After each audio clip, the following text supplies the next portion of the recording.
محمد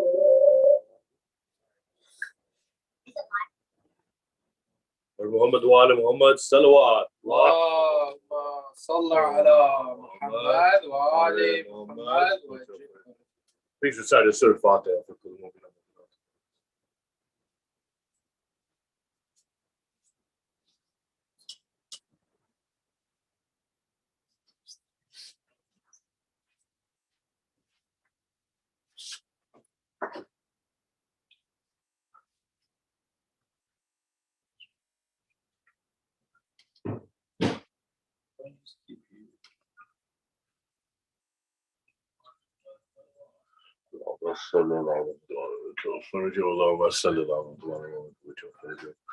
اللهم صل على We'll offer condolences to Bibi Fatima Tazahra alayhi salam. Allahumma salli ala Muhammad. To Imam Mahdi Sahib was a monolith, some are living Imam. Allahumma salli ala Muhammad.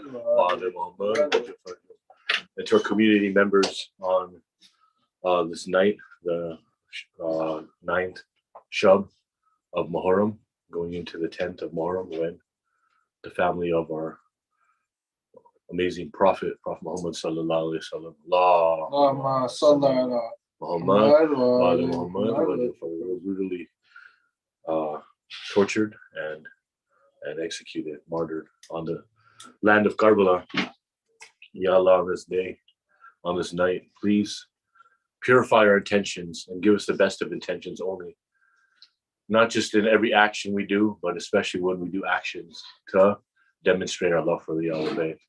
Please remove our mind and our hearts and our souls and our bodies from any ill intention, any arrogance, any self-sense of confidence, any sense of entitlement, any sense of jealousy, trickery, ignorance.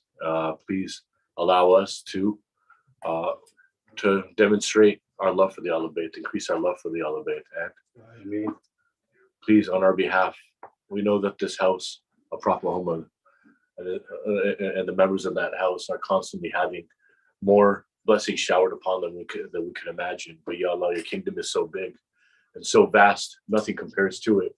So please increase the blessings on the house of Muhammad and Prophet, the family of Prophet Muhammad, to the extent where they recognize right away that the blessings that have already been coming in abundance on this home have been increased, right? Which only your kingdom can do, and only your generosity can make happen, Allah. And only your imagination can make happen. And when they realize that their blessings have increased, please let them acknowledge that these blessings came from this community and that we love them. We're their lovers, and we're lovers of those who you love. And at that moment, when we are acknowledged of those as those who love the ones that you love, Ya Allah, please answer our prayers by giving all of the mu'minin, mu'minat, whatever we pray for, give it to our brothers and sisters in Islam first, give it to our community members first, give it to those in need first, and then answer our prayers, Allah, and then forgive all our sins. Muhammad wa ala Muhammad sallallahu Allahumma salli ala Muhammad wa ala Muhammad. A couple of quick announcements. Tomorrow morning, we will have the Majlis at the Laverne Cemetery. The Majlis at the Laverne Cemetery will start at 11 a.m. We're going to try to conclude before Zohar and Namaz, so we're actually going to start on time. That's not the standard time. We're going to go 11 a.m. Inshallah, coming a little bit far. Hopefully we'll make it. As soon as I get there, we're going to start 11 a.m. Announcement number 2 is the day after tomorrow is the day of Ashura. The day of Ashura, we're going to do this. Get that cash? Yeah. All right, post up with it. On the day of Ashura, are going to start the program at 10 a.m. At 10 a.m., we're going to have the amals for the day of Ashura. 1:30 p.m., we're going to start our Jalus program. It's going to be at the Marina. It's called Marina Park in Huntington Beach, California. It's right on Springdale and Graham between, it's on Edinger and Graham between Springdale and Bolsa Chica, right by Marina High School. So if you put in Marina High School, you'll find it. If not, we'll send a flyer out. It's very easy park to find. So we're going to start there at 1:30. And the program at the park finishes with Faka Shikni. We've been doing this in the park for a number of years. It's been beautiful, a lot of fun to share opening Faka with a community and with Huntington Beach community too. They usually get pretty interested in what we're doing and what we're saying on the day of Ashura. So it's important that we tell our story of Ashura before other people. Ashura is now an event on Google Calendar, right?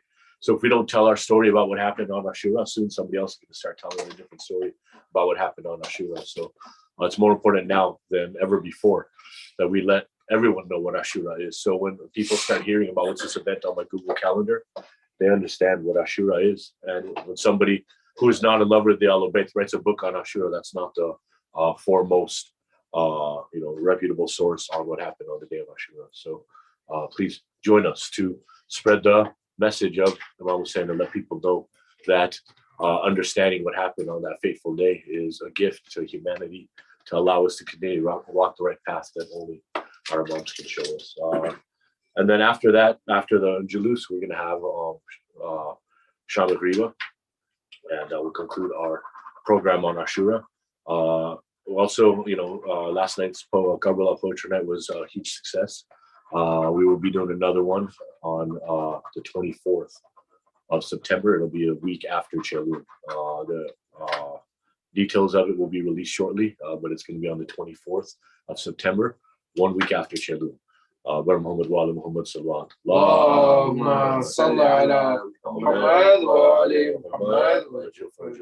Today's program will be as follows. After my lengthy short announcement, we're going to have Brother Ali Qasim will recite Hadith Giza for us. We're going to have a couple and Marcia. And after that, we will do our discussion topic continuing on. We've been talking about the Usuluddin. And so we'll continue that. Imamat has been the focus, but Usuluddin has been the topic. So we're going to continue the topic today. And then, followed by Masayib, Matam, Ziyarat, and, Dua. So please join us. And inshallah, when you pray today, and Allah will definitely forgive your prayers because we're about to listen to Lisa Kissa. Don't forget to pray for us. Your community members, our marhum, and our family. Muhammad wa ala Muhammad sallallahu alaihi wasallam. Bismillah. Turn the camera over, and then pin yourself. Salawat.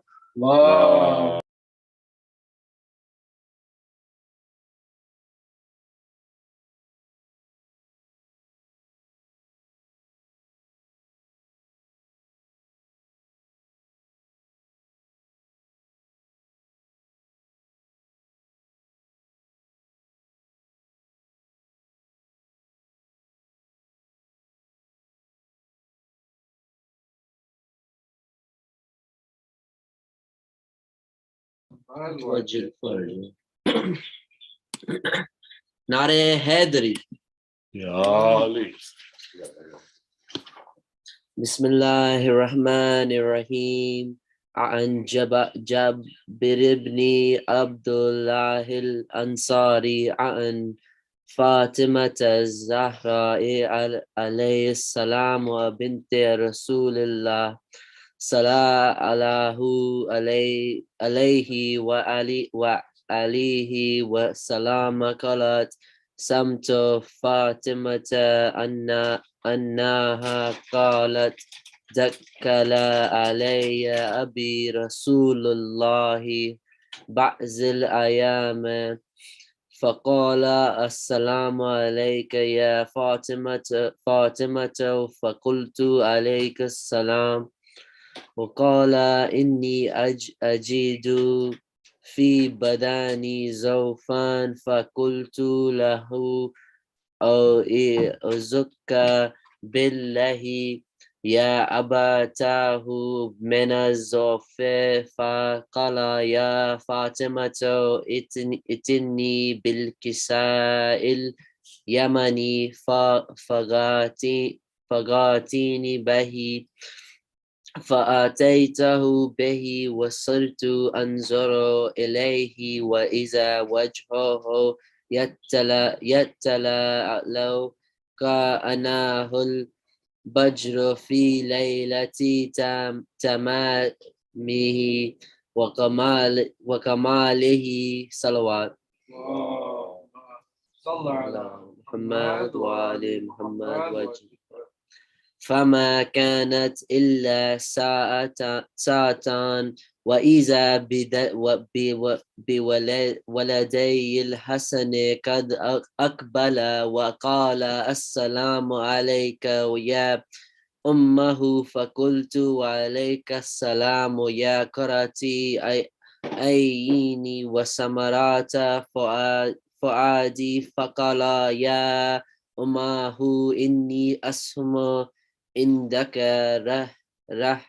رائحة طيبة كأنها رائحة جد رسول الله فقلت نعم إن جدك تحت الكساء فأقبل الحسن نحو الكساء وقال السلام عليك يا جداه يا رسول الله أتأذن لي أن أدخل معك تحت الكساء فقال وعليك السلام يا والدي يا ولدي ويا سهيبة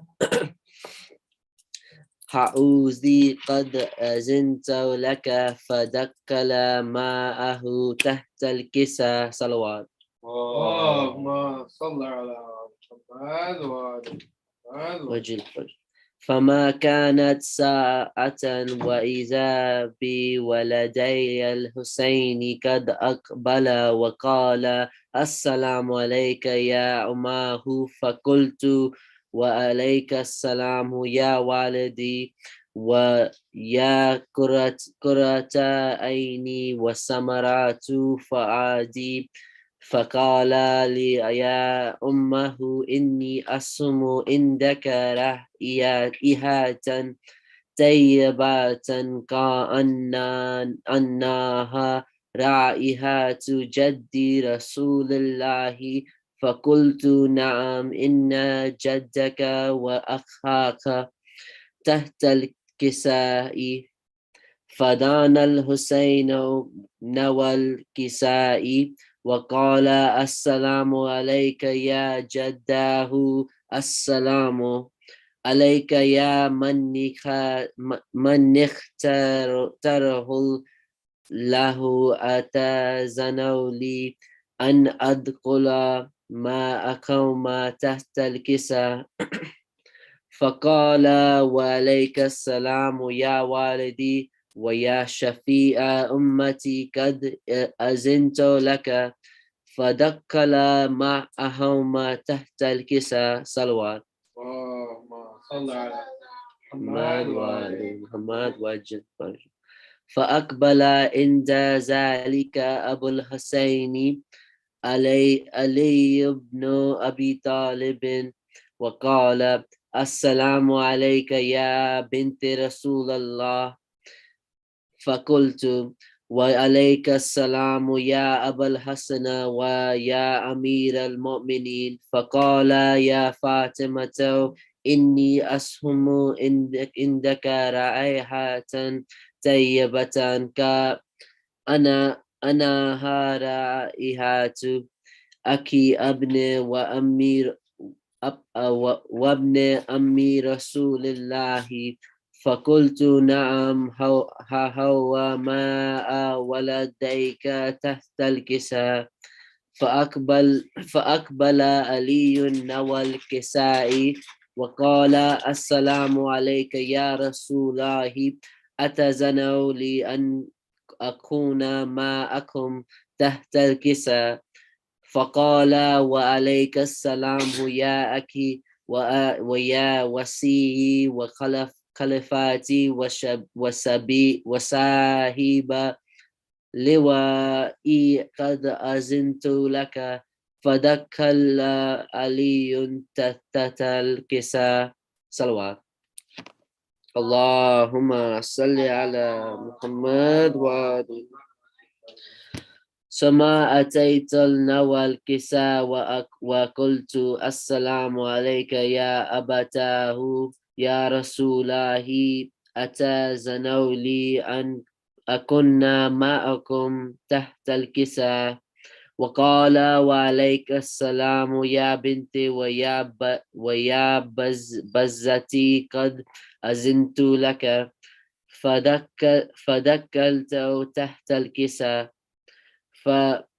فلمك تملنا جميعا تحت الكساء إياك هذا أبي رسول الله بطرفي الكساء وأما بيديها اليمنى إلى السماء وقال اللهم إن هؤلاء ألباتي وقاساتي وهمتي لموهم لمي ودموهم دمي يلمني ما لموهم ويحزنوني ما يحزنوهم أنا هرب لمن هربهم وسلم لمن سلامهم وعدو لمن عداهم ومهيب لمن أحبهم إنهم مني وأنا منهم فاجعل صلواتك وبركة ورحمتك وغفرانك ورزوانك علي وعليهم وأذهب عنهم الرزق وتاهيرهم تطهيرا اللهم صل على محمد وآل محمد وعجل وقال الله عز وجل يا ملائكتي ويا سكان سماواتي إني ما خلقت سماء مبنية ولا أرضا مديتا ولا قمرا منيرا ولا شمسا مضيئة ولا فلكا يدور ولا بيرا يجري ولا فلكا يسري إلا في مهبات هؤلاء الخمسة الذين هم تحت الكساء فقال الأمين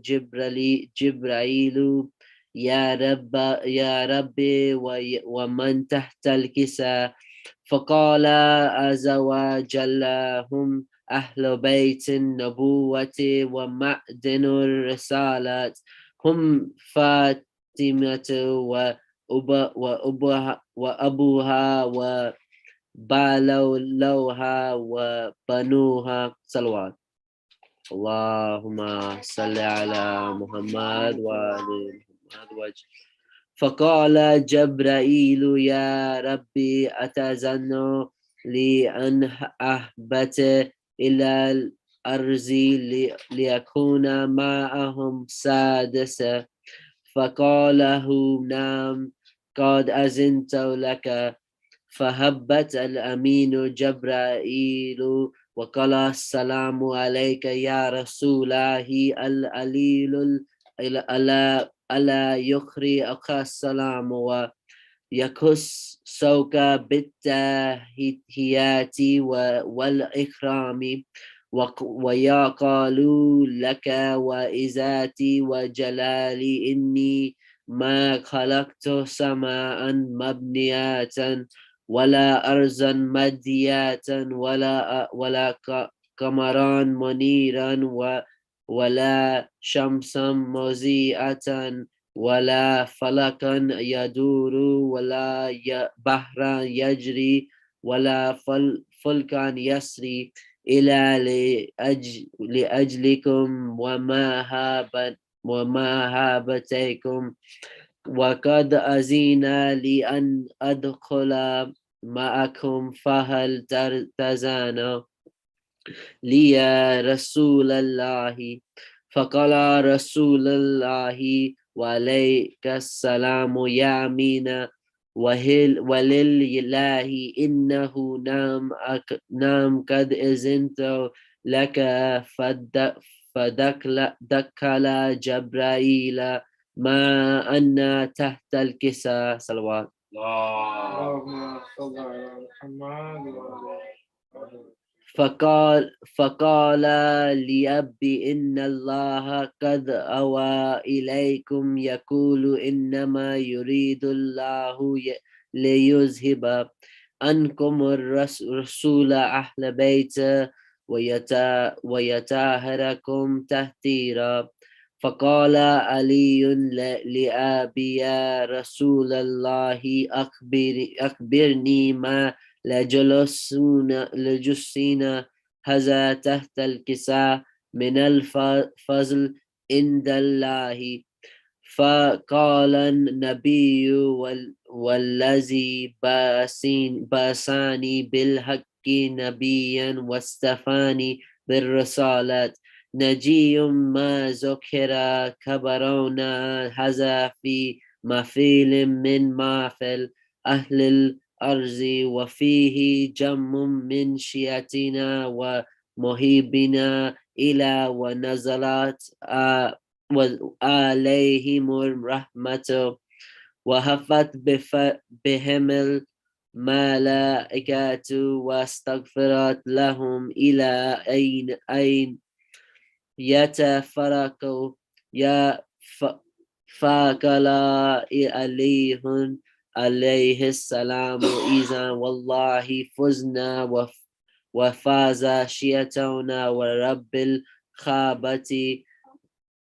فقال النبي سني يا علي والذي باساني بالحق نبيا واستفاني بالرسالة نجي ما ذكر خبرنا هذا في ما فيلم من ما في الأرض وفيه جمع من شيعتنا ومهيبنا وفيهم مهموم إلى وفرج رجل له همه ولا مغموم إلى وكشف له غمه ولا تليب حجة إلى وكذا له حجته.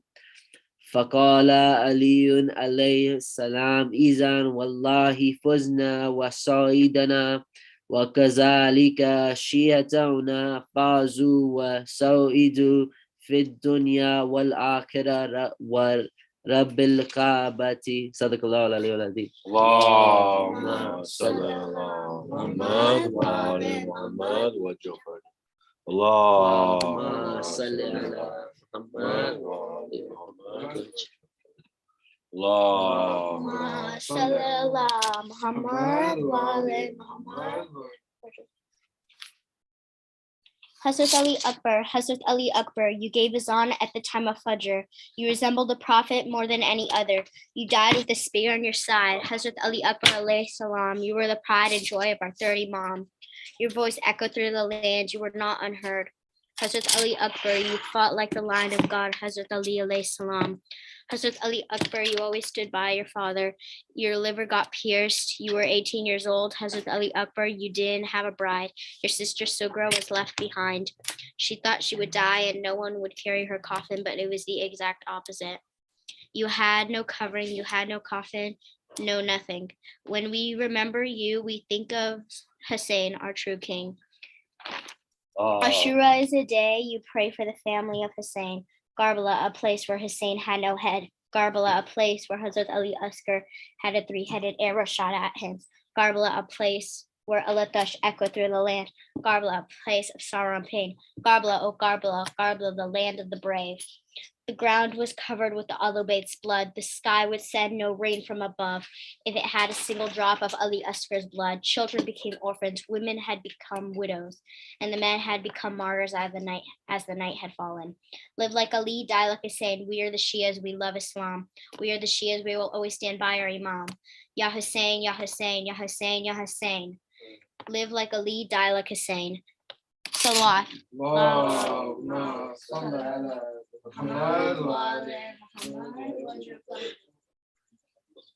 Please recite Surah Fatih for Mu'mineen Mu'minat.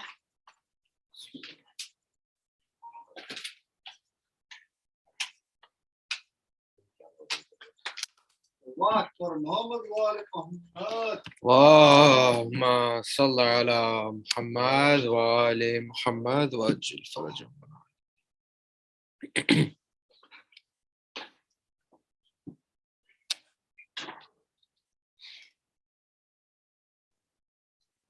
اللهم صل على محمد وآل محمد وعجل فرجهم.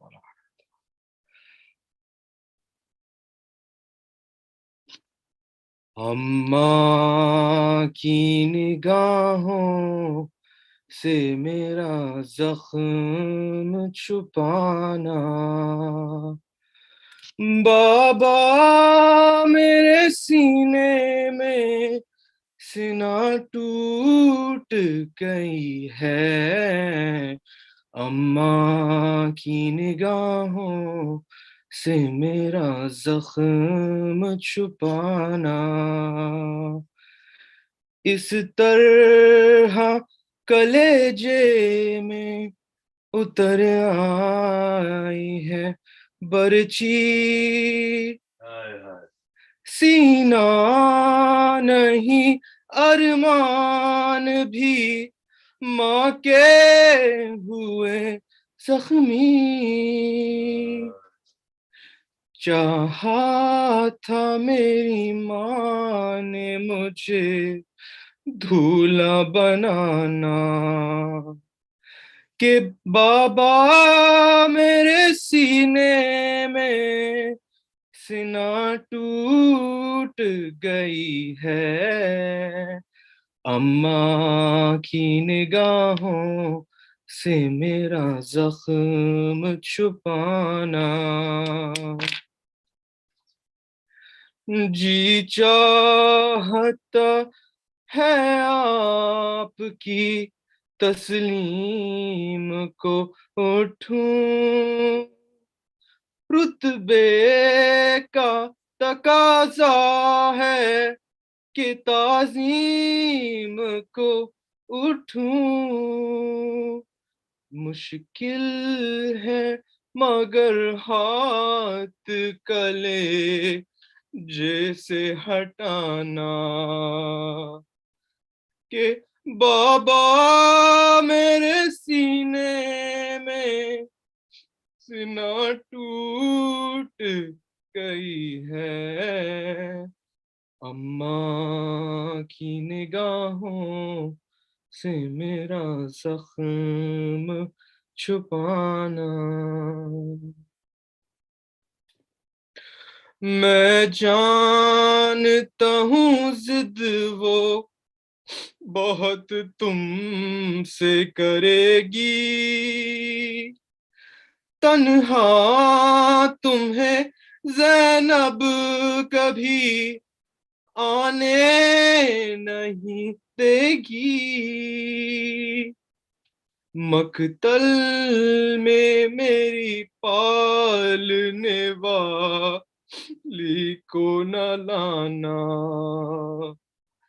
کہ بابا میرے سینے میں سینہ ٹوٹ گئی ہے،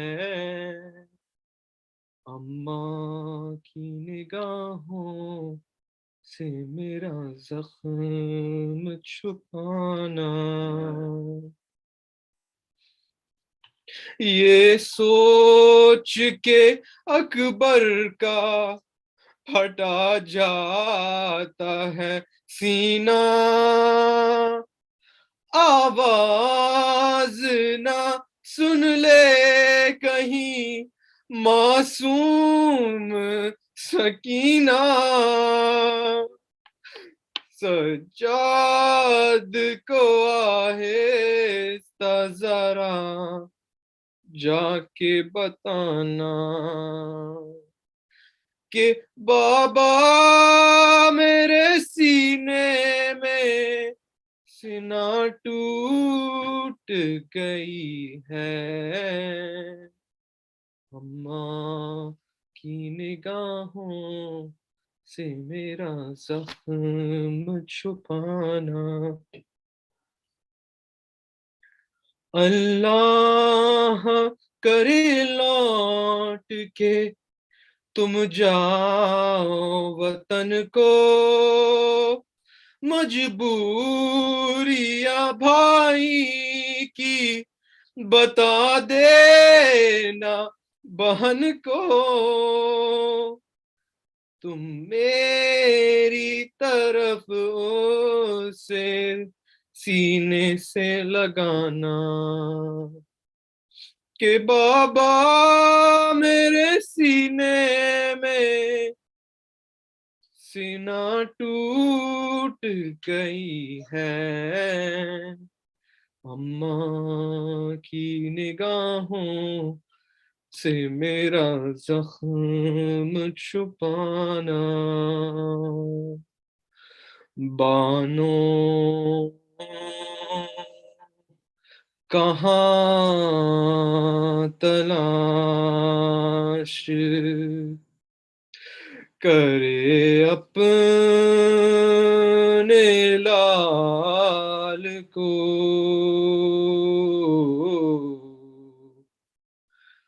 جنگل میں مار ڈالا ہے زہرا کی آل کو بانو کہاں تلاش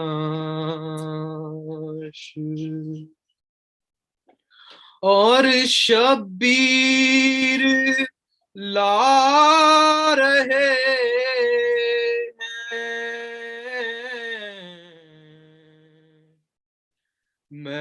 میدان سے دیکھیے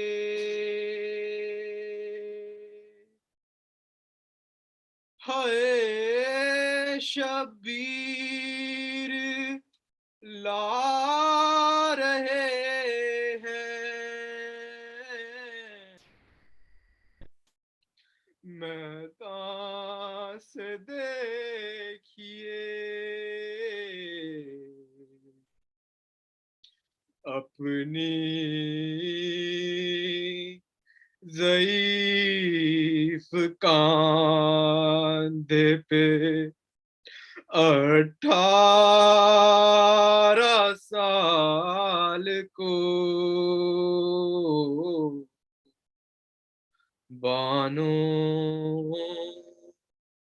کہاں تلاش صلوات محمد محمد اللهم صل على محمد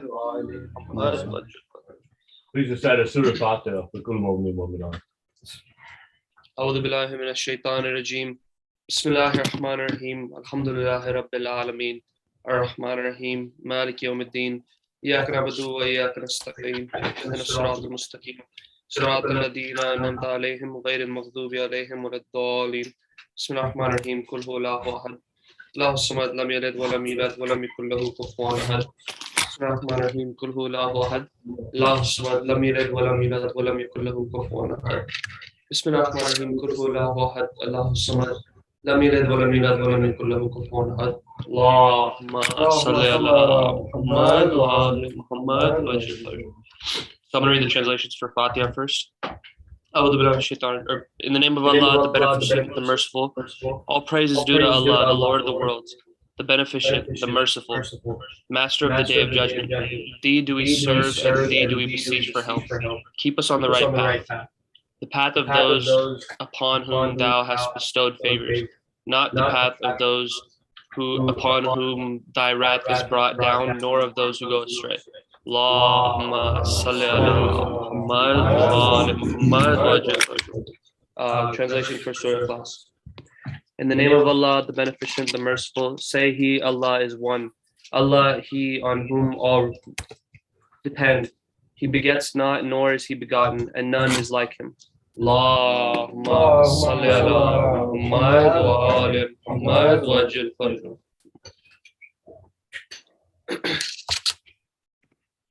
This is a poem now. The price of allegiance ahead. It all started with the death of Imam Hassan. Yazid said he was the one, but the true leader was Hazrat Ali's son.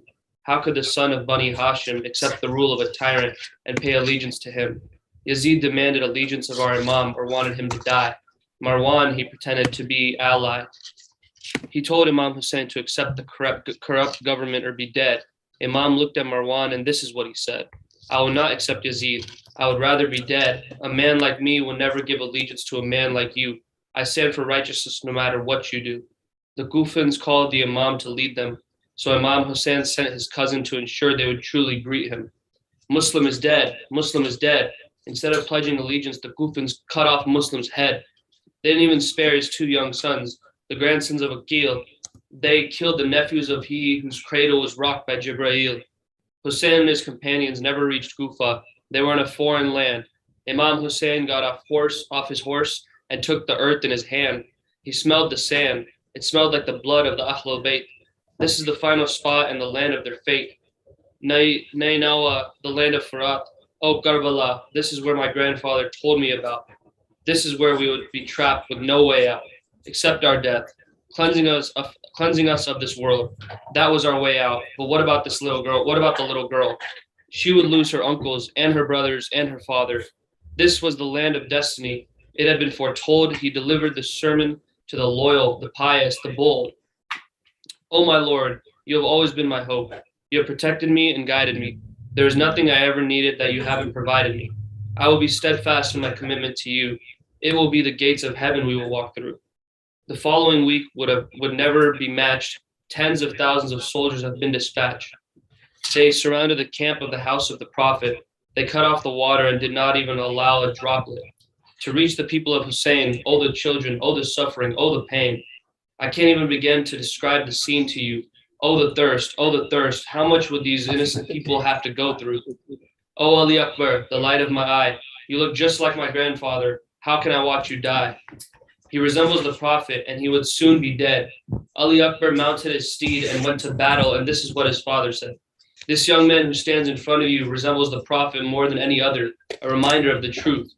Ali Akbar was wounded with a spear in his side. His father, Imam Hussein, cried, "Oh Allah, you've accepted the sacrifice of my son, a sacrifice that was not given by anyone. Your friend Ibrahim intended to do the same, but you replaced a sheep to be sacrificed in his name. Ismail and Ibrahim were blindfolded, his son's hands were even tied. My eyes are open and my son's arms were free to fight for you until he died. To remove the spear from my young son's side, I will need the strength you gave my father, Ali Khaybar." Imam Hussein cried. The tragedy did not stop. Oh Abbas, my loyal, loving brother. They took your arms and shot your eye. Here on the sands of Karbala, where your body will lie, and Zainab will cry, Sakina will stay thirsty. You are Bab al-Hawaj. For your sake, may Allah grant us mercy. After this severed Imam Hussein's head, after this severed Imam Hussein's head, his son Imam Sajjad was shackled. The women's necks were tied. They had just been captured and had to watch the devil ride. Horses over the bodies of the shaheed. For what? For power? For money? For greed? We will never leave the righteous path, no matter what you do to us. The surviving prisoners were taken from Karbala to Kufa to Damascus. At the palace of Yazid, a palace of greed, Allah and Zainab's family had been shaheed, but still Allah is all they would ever need. Imam Zain al-Abidin and Bibi Zainab would indeed tell the tyrant the truth, and everyone listening advised to heed. Allahumma salli ala Muhammad wa ala Muhammad wa ajil farjahum. Allahumma salli ala Muhammad wa ala Muhammad wa ajil farjahum. A'udhu billahi minash shaitanir rajim. Bismillahir rahmanir rahim.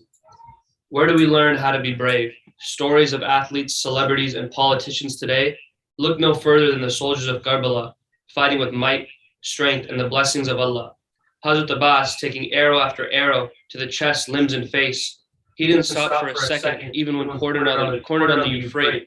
See, Abbas's purpose was bigger than himself. He hears women and children shouting, "Al-Tash, Al-Tash."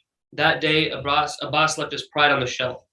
Standing in the face of death, any man present day would shudder with fear. But do you realize we're talking about Hazrat Abbas here? اللهم صل على محمد وآل محمد. اللهم صل على محمد وآل محمد. اللهم صل على محمد وآل محمد. Please recite Surah Fatiha.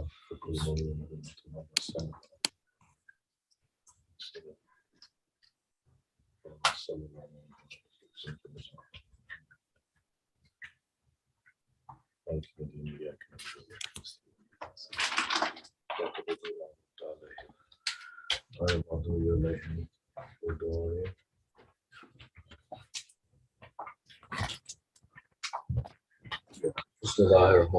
the name of Allah, the most beneficent, the most merciful. All praise is due to Allah, the Lord of the worlds, the beneficent, the merciful, master of the day of judgment. Thee do we serve, and to thee do we beseech for help. Keep us on the right path, the path of those upon whom thou hast bestowed favors, not the path on those upon whom thy wrath is brought down, nor of those who have gone astray. Bismillah ar-Rahman. In the name of Allah, the most beneficent, the most merciful. Say, Allah is one. Allah is He on whom all depend. He begets not, nor has He begotten, and there is none like Him. In the name of Allah, the beneficent, the merciful. Say, Allah is one.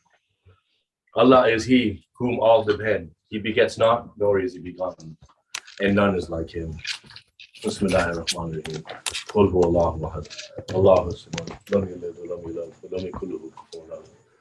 Allahumma salli ala Muhammad wa ala Muhammad. Allahumma salli ala Muhammad wa ala Muhammad. Allahumma salli ala Muhammad wa ala Muhammad. Alhamdulillah. All praises to Allah.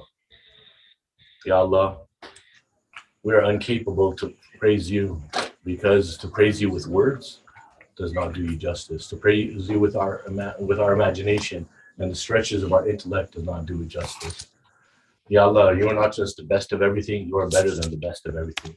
And you're so good, so subtle, so intimate, so understanding, so delicate that we don't even see the brilliance and the perfection and the beauty and the love and the generosity and the forgiveness that you constantly provide to us day after day, time after time.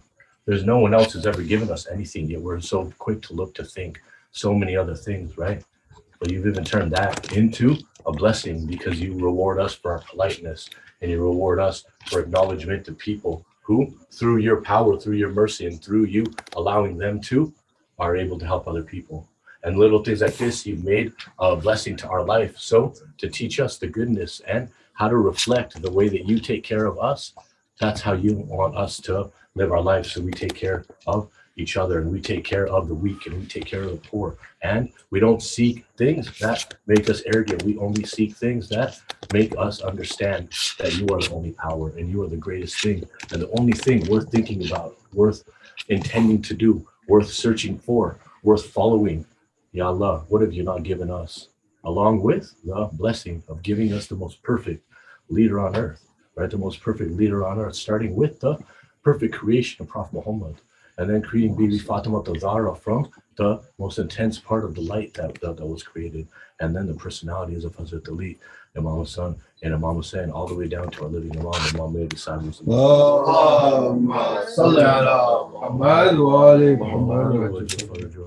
You know, Allah's oneness is fascinating. It's fascinating because it cannot be described. Allah's oneness is one in every aspect, not just is there one God, but Allah's message is unified in the fact that it came straight from Him. Hazrat Jibreel brought it down in the form of the Quran. The Quran, we read it in its original form. The Ahlul Bayt walk hand in hand with the Quran as if they're companions. Not one prophet of the 124,000 prophets, not one imam in the past 1,000 years has ever said anything to contradict anything that was ever sent down as a message, right? That is another testament of unity, but even that is not one, because it takes so many things, right? And even the number one, you think about the number one, it's the easiest number to draw, right? Number zero is is the most difficult. Like a perfect circle is, in artistic brilliance, right? If you can draw a perfect circle, it's a mathematical impossibility to draw a perfect circle, right? And so what we think is a straight line is actually a circle, right? Because we live on Earth, which is a curved atmosphere, right? And so nothing, a straight line and a one is actually more complicated than a circle, which is a mathematical impossibility, even in its pure form, right? The number one is impossible to fathom because oneness can only exist when there is nothing else in comparison to it. There's nothing else that has ever existed that is an actual literal one, right? Because if there is one, then there's something else next to it, right? And when something is created, the time before it was created was also created, right? And so if one thing is created, two things are created. And as we know, the only thing that will last forever is Allah. So a third thing is created, and that's the time that it will expire. See, Allah's oneness, it's also is Allah's inaction, right? If there was any action by Allah, Tawheed would be inaccurate because there would be a change in Allah. So Allah's inaction from the beginning of time until after time is also a requirement of his Tawheed. You see, these are necessary components of his oneness, right? This is necessary components. Why am I talking about Tawheed? Is because we've been exploring Tawheed, Adon, Nabut, Imamat, Qiyamat, right? We've been talking a lot about Imamat, right? Why?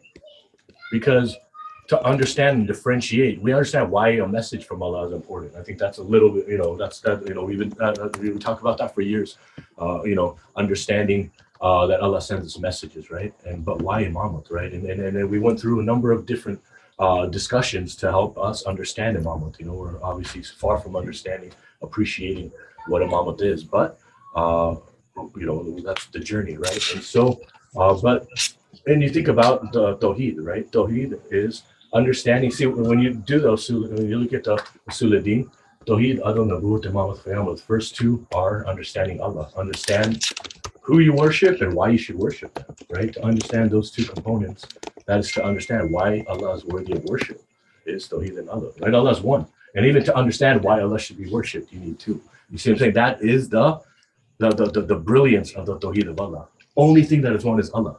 You see what I'm saying? There's nothing, anyways, and then his justice, right? If he's not one and he's not just, right, then is worshiping anything else. This is a very complicated discussion topic that will continue to develop, right? But I wanted to make sure we talked about the Tawheed and Allah, right? In order for there to be things like freedom, in order for there to be things like, in order for something to be worthy of worship, it would need to have Tawheed and Allah. And if you think about what those are, it makes perfect sense. And all of the other 99 names of Allah fall into one of those two categories. If you actually look, you analyze them, you think about what they are, you can put them in one of those buckets, either Tawheed or other, right? And so, then, Allah and his oneness, Allah doesn't smile, Allah doesn't frown, right? Allah created the Ahlul Bayt. Allah created the Ahlul Bayt as his perfect representations, right? And Allah did something important when he created man. Right? He did something important when he created man. Is he created the see, Allah can create this with kun fayakun. But instead, look at what Allah did. Allah sent Hazrat Jibreel down to earth to get clay, to get mati, right? And Hazrat Jibreel used his right hand and his left hand, and he got rocks that were floating around the atmosphere of earth, and he took them back to Allah. And that's why in Surah Waqia, we talk about the people on the right hand and the people on the left hand, right? There's a difference in the components of these people and in the generation they would seek. Now, when something is bad for us, right, it's not bad for Allah. Nothing's bad. In the grand scheme of things, it's all part of the perfection, right? So Allah's perfect plan had people of the right hand, people of the left hand, right? And then he created this clay. And he created this clay by adding sweet and salty water and kneading the clay for 40,000 years, right? Why would Allah need to knead clay? Why does he need to knead, right? Allah did that, right? He did that for 40,000 years. And then he crafted the body of Hazrat Adam and he put it in front of his throne. And he put it in front of the throne that the angels would go and worship around. The throne that the angels would go and worship around. He created this. He had the body of Adam there, right? And the entire time, at least as he would go and circumambulate the, is that what it's called when you go around? Anyway, so the throne of Allah, sometimes he would kick the body of Hazrat Adam and say, the Lord has intended something great for you for sure, like sarcastically, right? And so then, he did this for 40,000 years. And then he blew life in Hazrat Adam in front of everything, right? He could have just given life, but instead he blew, says it this in Surah Baqarah, right? He blew life He blew soul into Hazrat Adam in front of all of the creation in secrecy, right? And Hazrat Adam, the soul got to his throat and he sneezed, right? Sneezed, and all of a sudden woke up. And he said, Shukr alhamdulillah. And the entire heavens were astounded. What? This creation was just created. The first thing he said, Shukr alhamdulillah. Why? Because Allah blew the light of praise into Hazrat Adam, right? And he told people, right? This is when everyone lived in heaven. He said, I'm going to put people down, right? In heaven, there's a whole universe down here. We'll put people down in the universe, and I need a representative. And every angel thought it was going to be them, but it turns out the representative was Hazrat Adam alayhi salam, right? He said that this is going to be my representative on earth, right? It is our job as humans, right? See, infallibility of all of it, that's a different story. It's our job as humans. We're the son of Adam, right? We're not called the son of Muhammad, right? Those are infallible people, right? We are called the son of Adam, right? So in the Quran, when Allah says, people of Adam, that's who he's talking about. You know what I mean? The children of Adam, right? We are the children of Adam, literally, right? It says in the Quran. So we are the representatives of Allah on earth, right? But we are infallible. We are not infallible, right? And so if I say something, everyone should take it with a grain of salt. I've made mistakes before. I've made, you know what I mean? I've said things inaccurately, whether I'm, hopefully out of ignorance, you know what I mean? Beyond that, we're all, if something is not perfect, then there is always you can always make a doubt on whether or not every single thing they're saying is accurate, right? I'm not going to go off on a tangent about that, but the thing to point out is that's why Ahlul Bayt were put on this earth, and that's why Allah's promised that I will always have a perfect example of the message and a perfect example of my of my path, right? And so we have these things, and we have the memory of the other, and then it's important that I guess the important thing to that I want to stress on today is the reason why a lot of even Muslims look at Shias and think that we are different, or that we're extreme or something, is because of our love for the Ahlul Bayt, right? People think that that's shirk, right? People think that we carry alams and that's shirk, and people, I'm not a fatwaist, or but I do want to discuss that because it's important for us to understand what's going on, right? And it's not a political discussion at all, right? I just want to talk about a couple of our Shia traditions, right? And so, here's the thing: when Allah created the universe, right? When He created the heavens, when He created angels, when He created hell, when He created the sky, when He created His throne, even, right? Even Allah's throne were created by expanding the lights of Prophet Muhammad, Bibi Fatima,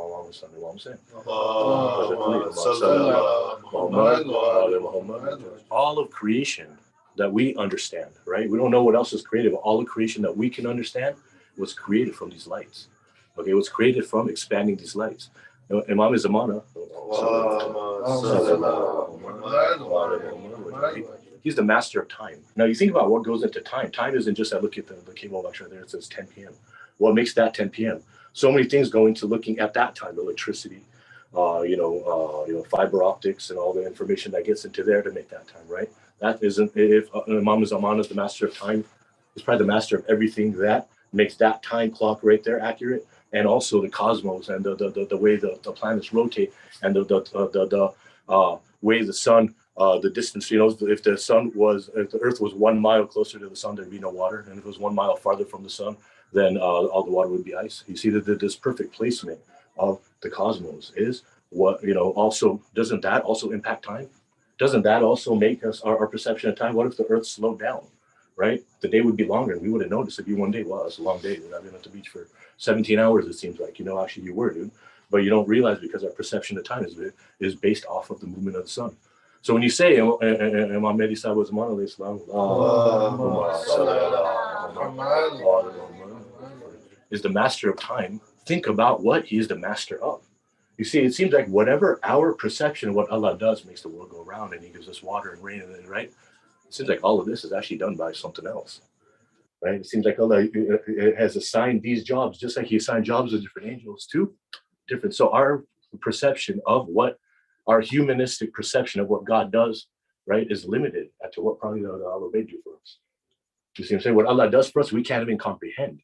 right? But that doesn't mean when people think that we are saying that they're our God. That is absolutely not what's happening. But we acknowledge the greatness of Allah and say that Allah is so great, like we can't even fathom what Allah does. See, our perception of Allah, our level of appreciation of Allah, the power we give Allah, the absoluteness we give Allah, the justice we assign to Allah, the tawheed we assign to Allah is actually greater than anybody's perception, even if they, say that Allah, had no infallibles, and then, and try to single out Allah.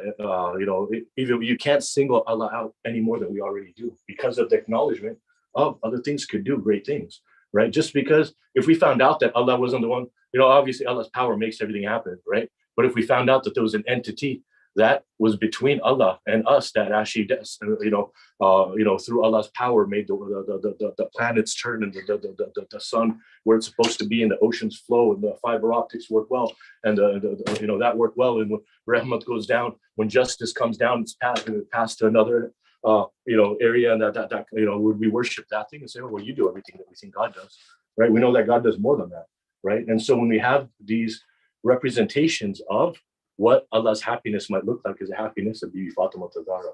What Allah's sadness would look like is the sadness of Prophet Muhammad. And this is Allah's guiding us so we could understand the path to Jannah. And they told us we're the keys to Jannah. They said that time and time again. We are the keys to Jannah. And they meant that literally. You follow what we do, you'll get into Jannah. And that's because we reflect that Allah doesn't have. Emotions, Allah doesn't smile, Allah doesn't frown. These things that Allah cannot have because He is one, right? He is given to the Ahlul Bayt, and they only act in accordance to Allah's guidance and Allah's praise and what the right way to react is, right? And so then we have alums, right? And then we have alums and we carry those around. And again, some people look at alums and they say, oh, they're doing shirk, right? This is, they're kissing these things. And then they see us doing matam, and then it's not understood what's going on. You see, alams are literally just material, right? They're just material, right? Why is it that you have to do wuzu and be bak when you go touch an alam, right? Is it haram to not? It's haram to not.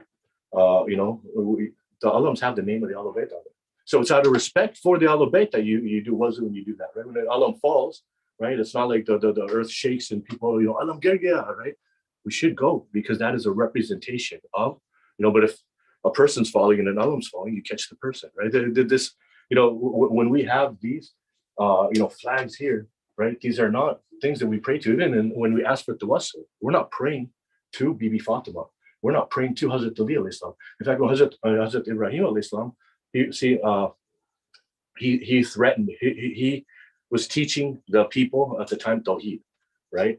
And it was a time when idolatry was rampant, right? And so people wanted to kill him. His father was an idol maker, right? So people wanted to kill him, right? And to kill him, they decided they were going to make a fire, right? They built this fire and then they made a really hot fire. They hated him. Let's make it hotter, hotter. I hate this guy, right? Literally, fueling the fire out of hatred, right? Made the fire so hot nobody could go within 1 mile of the hot, Okay, how are we going to get him there? Right? The fire was a mile away. They're here with Hazrat Ibrahim, and they're like, okay, now we have a problem. What are we going to do, right? So Shaitan, pretty smart and pretty not smart guy. You know what I'm saying? I say smart because he's been around for a long time. He knows things we don't know, right? He understands. He has the ability to penetrate our mind when he wants to, when he's trying to mislead us, right? And so Shaitan comes and he's like, hey guys, I got an idea. Let's build a device. Let's build a device that uses torque, energy. Like, what are you talking about?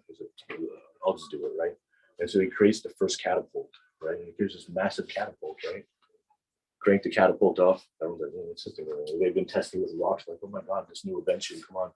Igor or whatever they were named back then, and they were coming watching this. So look, rock, go far, right? I don't know how they talked back then. I'm sure they were more eloquent in Hazrat Ibrahim's time than I'm getting. So, but everyone lined up, see this new invention.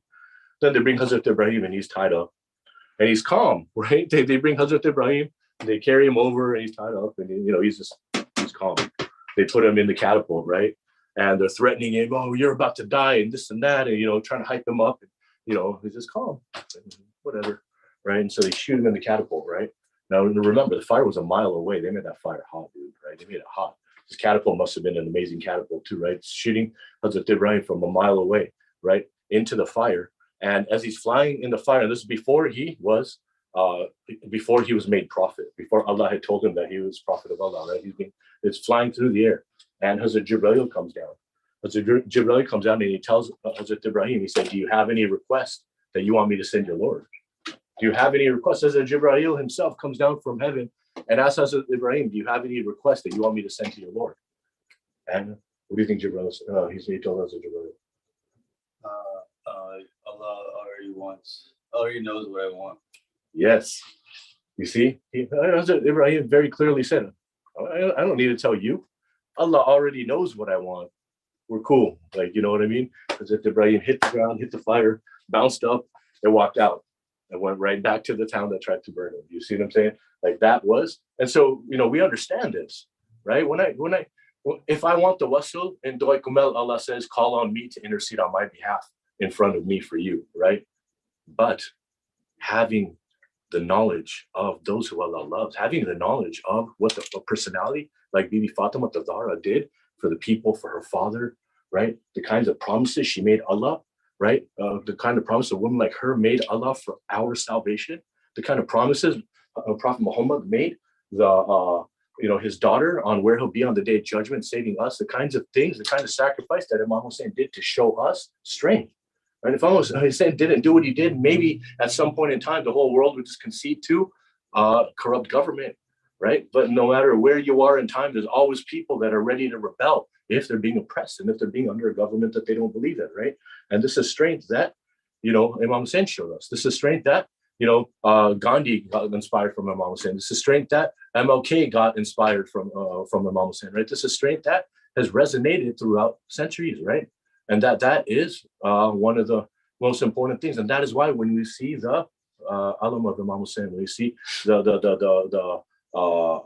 tabut, right? When we see all of these things, symbols, we start to cry. And they're not us worshiping anything. When we do the wasul, we're not worshiping anyone but Allah. But I'm acknowledging that I'm not worthy of Allah, but there are people who Allah loves. And those people who Allah loves are going to intercede on our behalf. And that's what, it is part of our roots of religion, Usul-ud-Din, right? Tawheed, Adab, Nubuwwat, Imamat, and Qiyamah. So, we've been discussing Imamat for the past couple of days, right? Let's continue with our discussion. Why don't you pull up that first quote? First quote is probably something that, unless you pulled up the wrong one, but I'll change it quickly. It will be something that, nope. Every time. See, I mean, I'm nervous there. That's why he tried to overthink it. Is that which one is coming out like I want right now? Right. Oh, same one. Oh, joke's on me. Bar Muhammad wa ala Muhammad sallallahu Allahumma salli ala Muhammad wa ala Muhammad.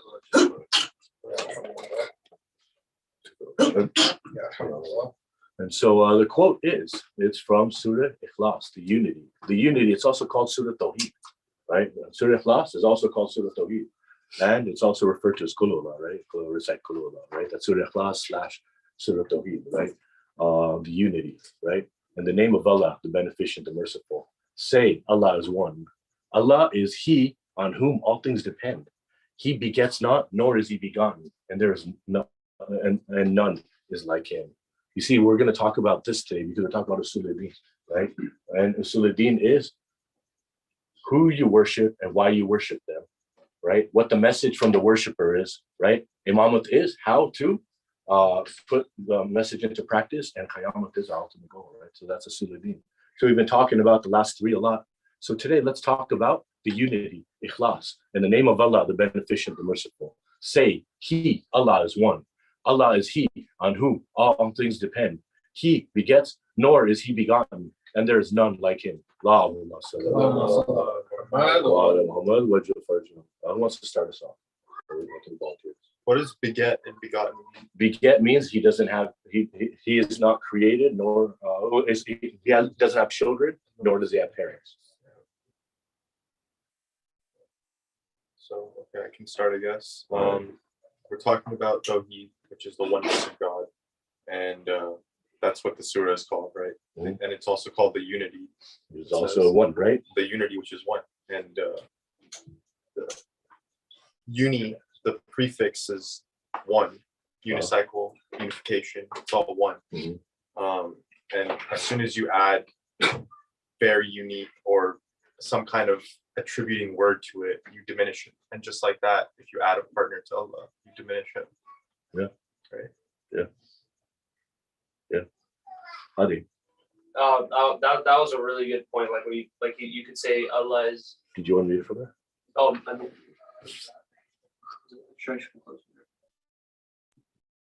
yeah, no, that was a really good point Sog made. That like you said, he said Allah is one. Like you don't need to add anything like very or anything like crazy like that, because that's just like, that was a good point. Allah is he on whom all depend. He begets not, nor is he begotten, and none is like him. I mean, I just think that, we all like, there's points in our lives where we think we might be like in control of everything, but when we put our faith into Allah instead of just ourselves, then you have that extra gear and that extra push to like push through, hard times, or, or stay level headed in good times or whatever. So, Okay, so let me ask you, so we depend on Allah. What else depends on Allah? everything, the cosmos. Yeah. When a leaf falls, how's that happening? Allah. Right? Is it gravity? Right? It is, right? Is it the wind? It is the wind, right? But all those things are dependent on, right? What do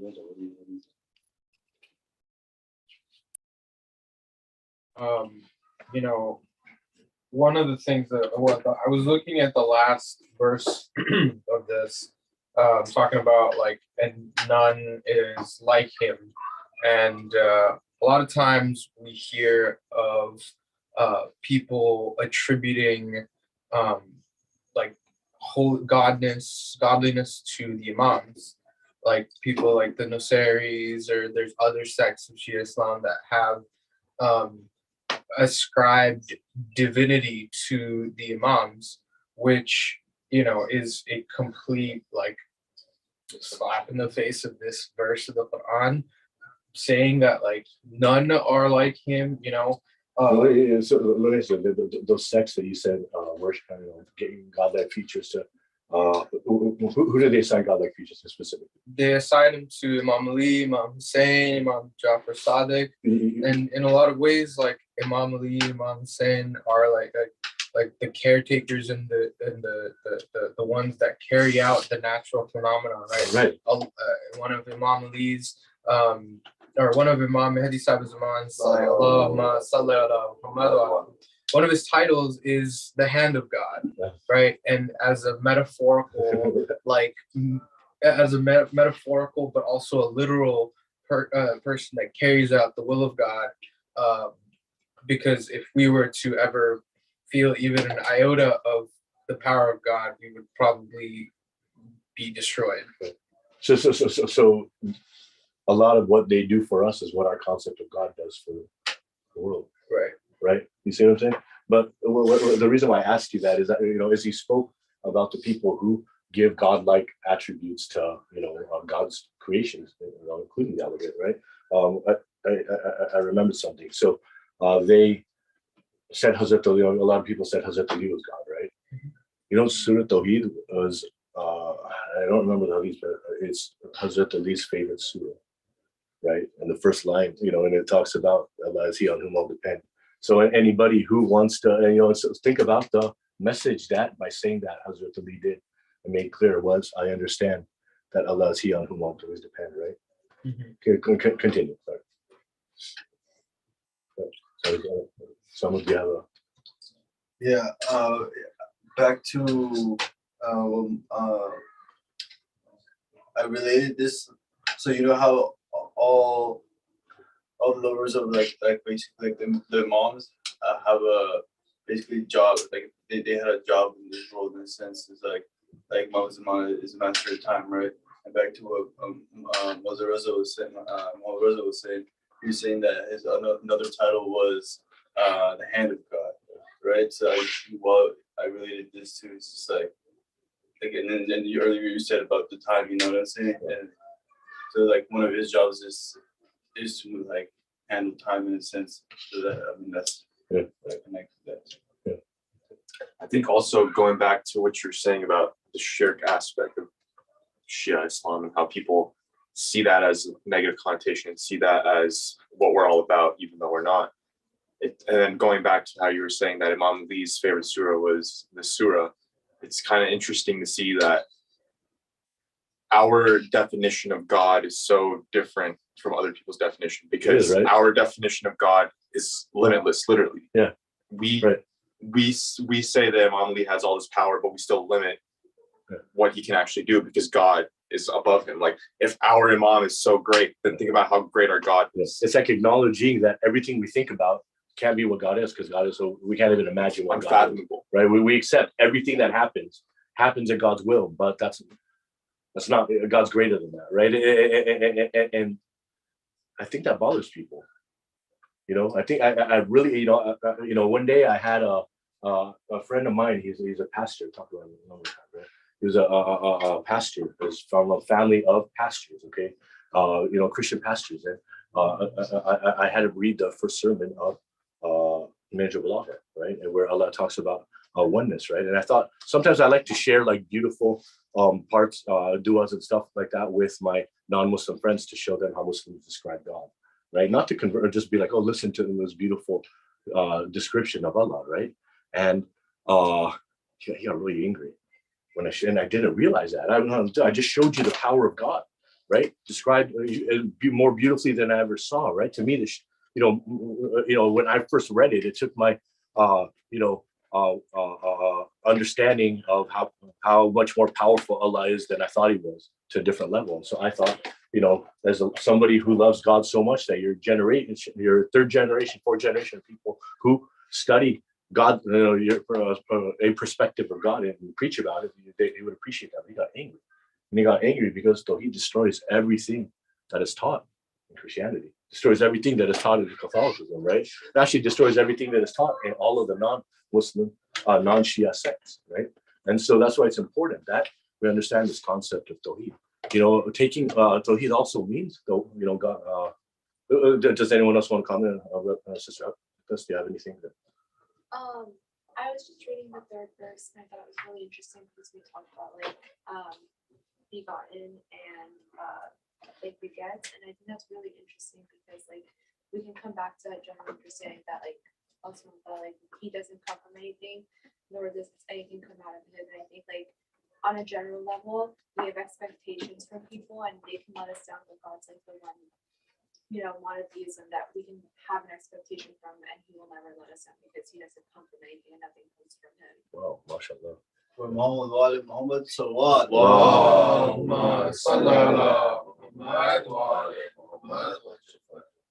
And then it wraps up with, and none is like Him. Who's got that right? Adi?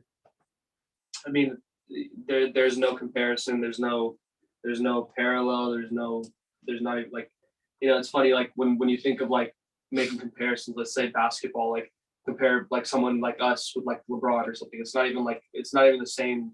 You can't even say that. It's not. I know that's a pretty simple. I you know what I mean? Yeah.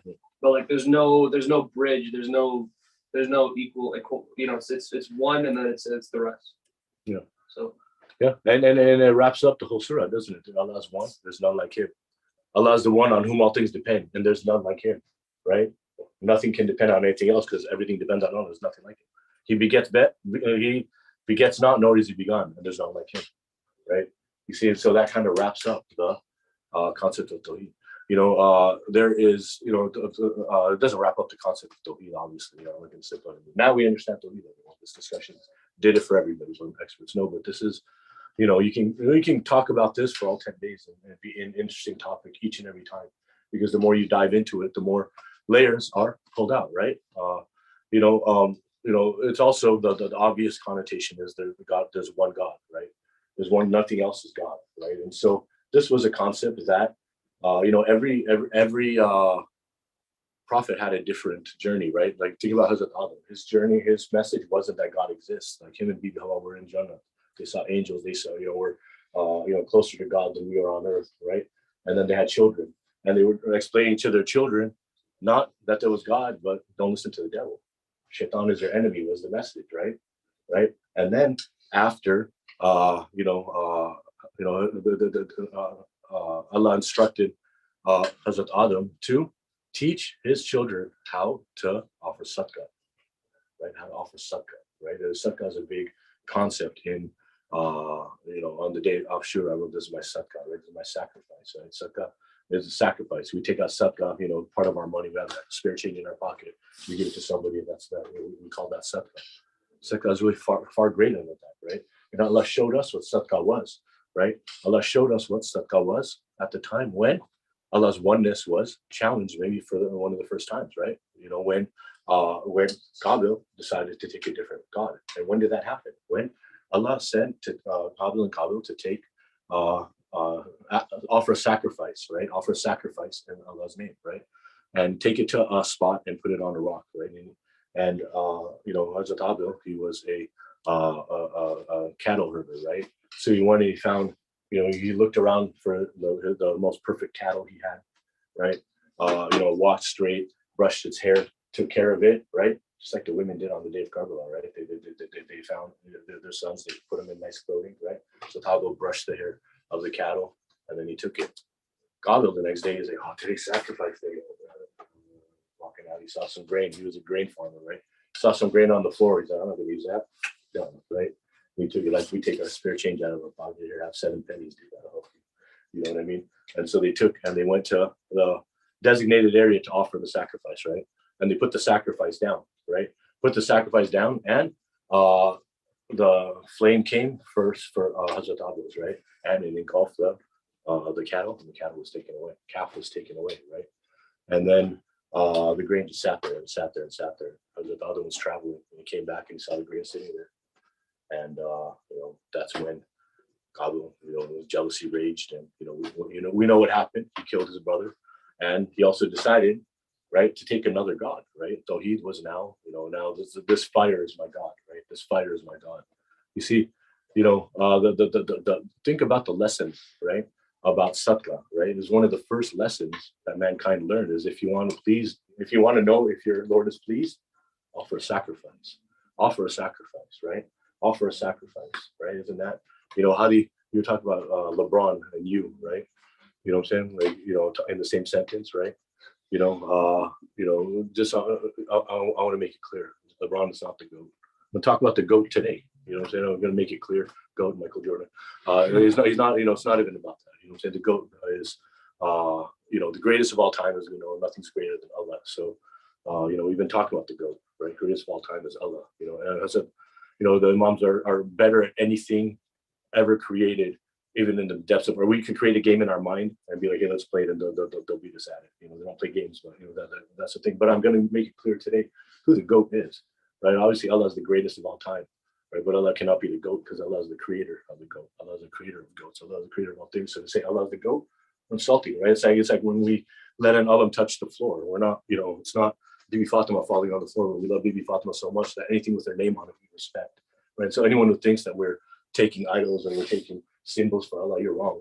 We just love those who Allah loves so much that just, and they've been through so much that we don't want even their name to be through, to go through anything more. You see what I'm saying? They're so high that when something represents them, even that object that represents them with their name on it is probably more deserving in Allah's eyes than we are, right? And that's all we're acknowledging, right? There's nothing wrong with that, right? There's nothing wrong with that because however powerful we say Bibi Fatima is, Allah's infinitely more powerful than that, and beyond infinite, because Allah created infinity.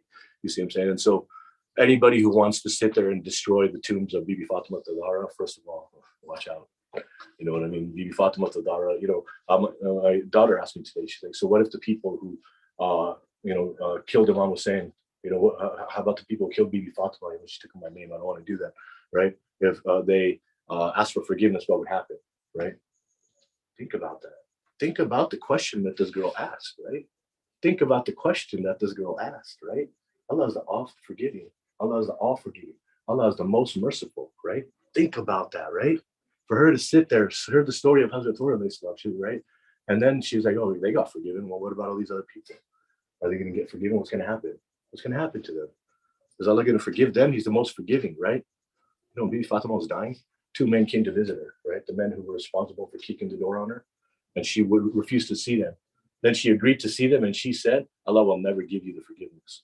When Hazrat Ali Akbar alayhi salam went onto the battlefield, right? When Imam Hussein went onto the battlefield after he called for help, he said, he asked Allah, don't forgive these people. See, he interceded on their behalf already, right? We're going to ask him to intercede on our behalf for forgiveness. Yesterday, we talked about how so many people were trying to take off Imam Hussein's head, right? But there was one man chosen to do that, Shimmer. So many people tried to do it and he couldn't. But Shimmer was chosen for that role to cut his head off, right? You can be chosen for a good path, or you can be chosen for a bad path, right? Zubair ibn Qayn, he was going to go join the army to kill Imam Hussein, but Imam Hussein talked to him and he chose a different path. It's your choice, right? These people had internal struggles. They weren't just like, hey, let's go. You know what I mean? They were bribed, they were threatened, they were lied to. You know what I mean? But that's why Imam Hussein made it clear, I'm the Imam, I'm the Imam, I'm the Imam, right? And so when people are trying to bring, you know, Allah is so just, right? Isn't that the adalat of Allah that my daughter was asking about, right? If Allah is the most merciful, how is he not going to forgive his people, right? How is he not going to forgive them if they ask for forgiveness, right? Luckily, I've been researching Ashura enough to see what everyone said when they approached the battlefield. Is I'm defending the family of Hussein. May Allah never shine mercy on you, right? And the lovers of Imam Hussein, the people defending him, will say this over and over. And that's why I could tell Asya that, hey, I know that's your question, right? Allah will not give them mercy, right? Not the killers of Bibi Fatima, because Bibi Fatima already requested Allah to not give them mercy, and not the people who killed Imam Hussein and the family of Imam Hussein, because Imam Hussein requested that Allah never give them mercy, right? It's simple, right? It's simple, right? That is the justice of Allah. Let's pull up that second slide. You know, so you know, the concept of sadaqah, right? You know, Hazrat Ibrahim alayhi salam, right, saw a dream, and in this dream, Allah was instructing him to. I want everyone to read the quote while I tell the story. Right? This is a quote that it's the very end of Bibi Zainab's speech in the courtyard of Yazid, the very end of her speech right here. Okay, and then listen to me talk a little bit about sadaqah, right? So you know, sadaqah. You know, this world is diminishing, right? If you have $1, if I give you $1, you go spend it, your dollar's gone, right? Right? If I give you a ring, you lose the ring, it's gone, or you die, it doesn't help you, right? You know, but if I take money out for sadaqah on the day of judgment, that sadaqah is going to come to me and say, I was something for this world, for the living world, and you made me last forever, right? The sadaqah is going to come to you and say, you made me stronger than what I was because you took me out. You know, you sacrificed me in the way of Allah, right? The things we love the most. If you really love something, set it free, right? You know what? I don't know. You know, I never really thought about that saying in regards to this, right? But if you want to see something when you die, you want it to return to you when you need it the most, give it away. Give it away in the name of Allah. And when, you know, on the day of judgment, that with sadaqah will come and find you. It will say, right? So Allah oftentimes told us about sadaqah, right? He told Hazrat Ibrahim alayhi salam in a dream, he said, sacrifice your son in my name. Sacrifice your son in my name, right? That's where sacrificial lamb comes from, right? From story of Hazrat Ibrahim alayhi salam, right? And so, you know, Hazrat Ibrahim saw the dream. Hazrat Ismail saw the dream, right? Bibi Sarah saw the dream, right? Bibi Hajra saw the dream. And so they all, you know, decided one day to go take Hazrat Ismail for his, you know, for the sacrifice. And Hazrat Ibrahim tied his hands and blindfolded him and was taking him, right? Was taking him to the spot, right? And they were walking very silently, right? But they were praising Allah, you know. And Shaitan stopped him. He said, hey, where are you taking your boy? Oh, you're going to tie your boy up? And started trying to convince him not to do that, right? And they got to the place of sacrifice. And Hazrat Ibrahim laid his son, Hazrat Ismail, on. And he took the knife and he put a blindfold on his eyes. And he felt around for his son's neck. And he took the knife, right? And Allahu Akbar, cut the neck of his son, right? Cut the neck of his son. Took the blindfold off and he looked down, and what did he see? He saw sheep, right? He saw sheep, right? You know where that sheep came from? The sheep that Havel. The sheep that Havel had sacrificed on the day. You see that first sacrifice that Allah doesn't waste anything. Allah took the sheep and he held it. He held it and he sent it down to be replaced with the body of Hazrat Ismail. Right? See, this is what Allah does when you give sadaqah. Is He takes that sadaqah and He holds on to it, and He makes sure that it comes back with the best use possible. Right? It comes back and it's greater than it was before. Right? So this was, so we're still not haven't wrapped up who the goat is, Hadi. You know what I mean? We're getting closer, right? You know how Bakr is goat, right? So we're getting closer with the story about Bakr. Who wants to read the quote? Why don't you read the quote out loud? This was, yeah, it says it right there. The daughter of Fatima unmute. Yeah, unmute.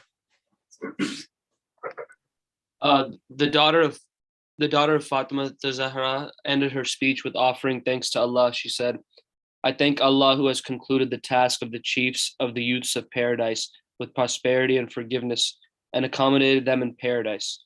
I pray to Allah that He may elevate their ranks and favor them more with His kindness, for Allah is omnipotent. Wow.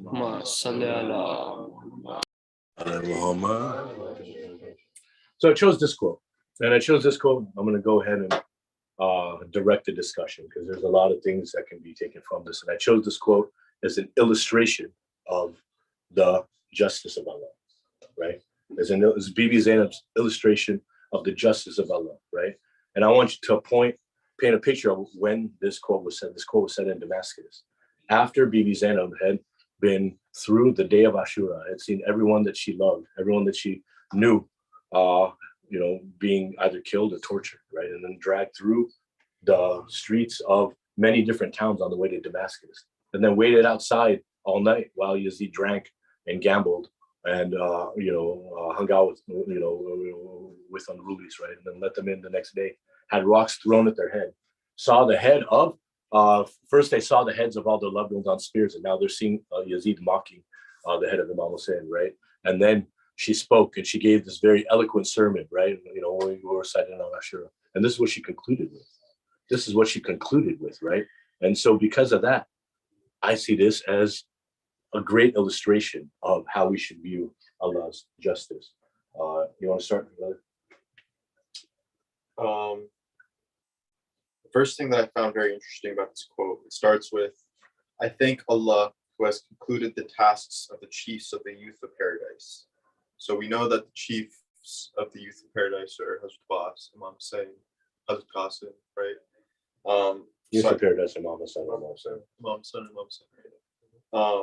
What I find interesting is she wants to thank Allah for ending their suffering throughout this whole time, right? They went through so much in the time of Karbala. They walked all this way to Damascus. They suffered this whole time. And she wants to go and thank him for putting them through this thing. That to me is very interesting because, somebody comes and puts you through the most grueling thing of your entire life, your whole existence. And then you come and say, hey, thanks for doing that. Yeah. That takes a certain level of self-awareness and a certain level of ascension over normal life, right? This is not just some normal human lady. This is a special lady. She can understand. No, to you, it kind of sounds, when I read it, it sounds like she's pleased with the outcome. Right? Yeah. Like, this was the best way that could have ended, is kind of, you know what I'm saying? Yeah, absolutely. I 100% agree. And she also goes on to say, to elevate their ranks. Like she goes on to give them a prayer in hopes to help them in their afterlife, even though they sacrifice themselves for the Imam. So she still brings a humbleness to it too. She says, yes, you did carry out what God told you and what your duties were. But that doesn't mean that you are still above everything else. No, you still deserve a prayer as well. Yeah. Right? Yeah. Brother Morgan, was it? I think being thankful in a situation where you've gone through so much turbulence is a lesson for us, because a lot of times when we're, for example, like between jobs or having a difficult time at school, or even like going through larger things like domestic abuse or divorce or whatever, we can feel like Allah might have he might have left our side or whatever. Like we feel like he's abandoned us sometimes. But Bibi Zainab is saying that like it's not the case. In fact, like he's still there with you, and you still and like it's always important to thank Allah, even in the hard times, because that's how you know when your commitment is right. When you're still thanking Allah in the hardest of times. So you're saying the hardest time, right? And the day of Ashura was the hardest of times, right? You know, when I was, yeah, if you would ask me years ago what kind of day Imam Hussein had on Ashura, I said you had a very bad day. And what should be analyzed as what a good day is, and what a good day actually means. What do you think? What kind of day did Imam Hussein have on the day of Ashura? An incredibly tragic day, right? But in a lot of ways, it has dichotomy to it, where the fact that he was able to complete his mission on this earth as Allah's representative, as one of his imams, but at the same time, his family was murdered. You know? So what do you think? Are you basing this off Imam Hussein, or are you basing this off the quote? The quote, or Imam, whatever us discussing the quote makes you think about. That's what we're hoping to learn from. So the part that you were talking about Imam Hussein having a good day or a bad day, and then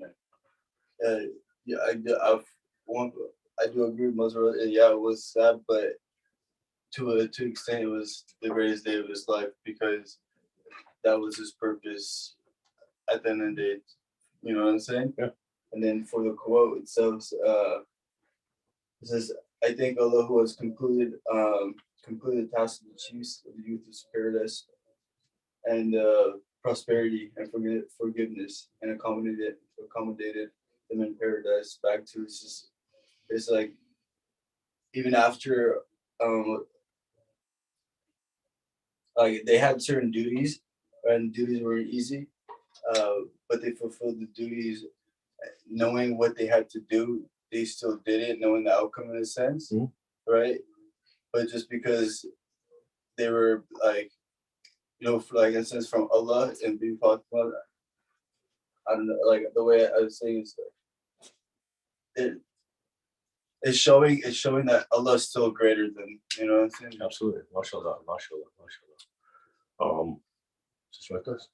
Yeah, I'm gonna echo that a lot, but I think to me, when we go through like all these major stressors in life, they're actually very like character building experiences, and this is something for us to like learn from, because like we went through so much, but then alhamdulillah, like their suffering ended on the same, and we can kind of reflect on it. Like when we go through trials, they're character builders. They increase our iman at the end, because like the purpose of our presence on earth is to get closer to Allah, and so like those trials actually help us in a sense. So yeah, and I was just thinking back to like the whole concept of sadhka, because like no one ever gets poor from giving, right? And so like just tying it all together, I think like learning from his experiences and learning that like even if I'm going through something really hard, at the end of the day, like alhamdulillah for everything, because I went through that and I got through it, and just helped me fulfill my purpose in a greater sense. Yeah, beautiful. That's it. I like the line where Bibi Zainab says, "I pray to Allah that He may elevate their ranks and favor them with His kindness, for Allah is omnipotent." What is omnipotent? It's all knowing. I think that line means that Allah can elevate Imam Hassan, Imam Hussein, the chiefs of paradise's status, and he can shower them with more blessings, because he's the all-giving. All giving. Allah's all giving. Why should he elevate the ranks? Because he's the most beloved, and he sacrificed everything. Sadka, right? Everything he had was given to Sadka, right? Sadka for Imam, Sadka for Allah, yes. And I think piggybacking off what Akdas and Saad said, I mean, it just shows like not only just an expression of gratitude in such a dire circumstance, but it's Bibi Zainab and Imam Zainal Abidin like left that witnessed everything, they're still alive, right? So it's At like, this moment, yeah. at this moment, right? So then it's not only just gratitude. I feel like that's like a small, but sag, the word he used, ascension. It's like that level of like trusting in the unseen, because you've seen something that happened that's on surface level, like face value, it's the worst, most tragic thing. But like it's that level of believing in Allah, and like the like you just, that's like truly like Allah is the master of planners, and that's like the full like that's like the complete, like the way she expresses it is the complete like trust in Allah in that sense. Yeah, no. How about where they say, I think Allah who's concluded the task of, actually I just realized the task of the chiefs of the youth. Mazhab, she's talking not just about Imam Hussein, because Imam Hussein are the chiefs of the youth, right? So the task in Karbala, I just realized, completed the task of both Imam Hussein and Imam Hussein. And that's what she was talking about. And I didn't realize that until you pointed that out. See, this completed the task of two imams, right? Two imams' tasks were completed with the day of Ashura, right? But I want to point that just because I just realized that, right? But at the end of that line, it says, Allah who concluded the task of the youths of paradise with prosperity and forgiveness, right? Right. So why is she telling Allah, talking about forgiveness when it's Imam Hassan and Imam Hussein?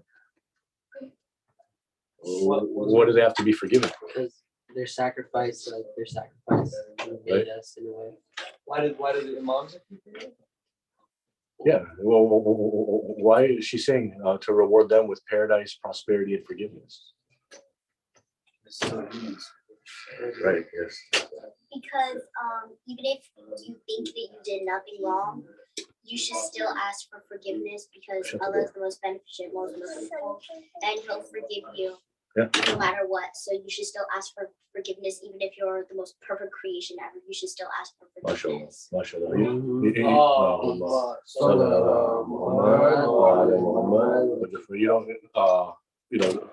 Hazrat Jibreel came down from heaven and told these personalities that they were perfect. Bibi Zainab was alive.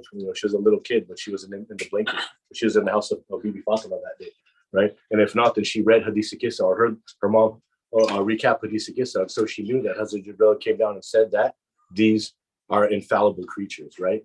Imam Hassan alayhi salam used to quiver in fear, used to cry in fear of Allah, right? You see, this is the humility that the Imams teach us, and how, like Sister Asya eloquently said, no matter how perfect you are, you should still beg Allah for mercy, right? Alijo, were you going to say something about the quote?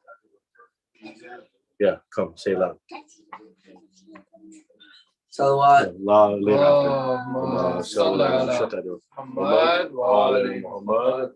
Does anyone have anything else that? Yes. You sure? Say it. In the beginning of one of Bibi Zainab's quotes, this quote in the beginning of it, when Yazid asked her, "What do you think of your God now?" She said, "Everything Allah does is perfection." And I think this quote leads up to that, because it says that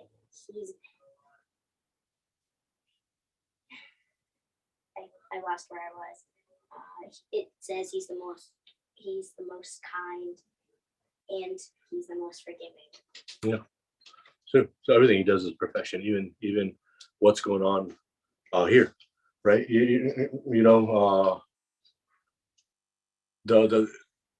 What Sister Akta said too, I thought, it ties into this, and put very eloquently, is, when you have a challenge in your life, you have a choice on how you're going to handle it, and how you handle it will either bring you closer to Allah or will get you more lost in your journey on life, right?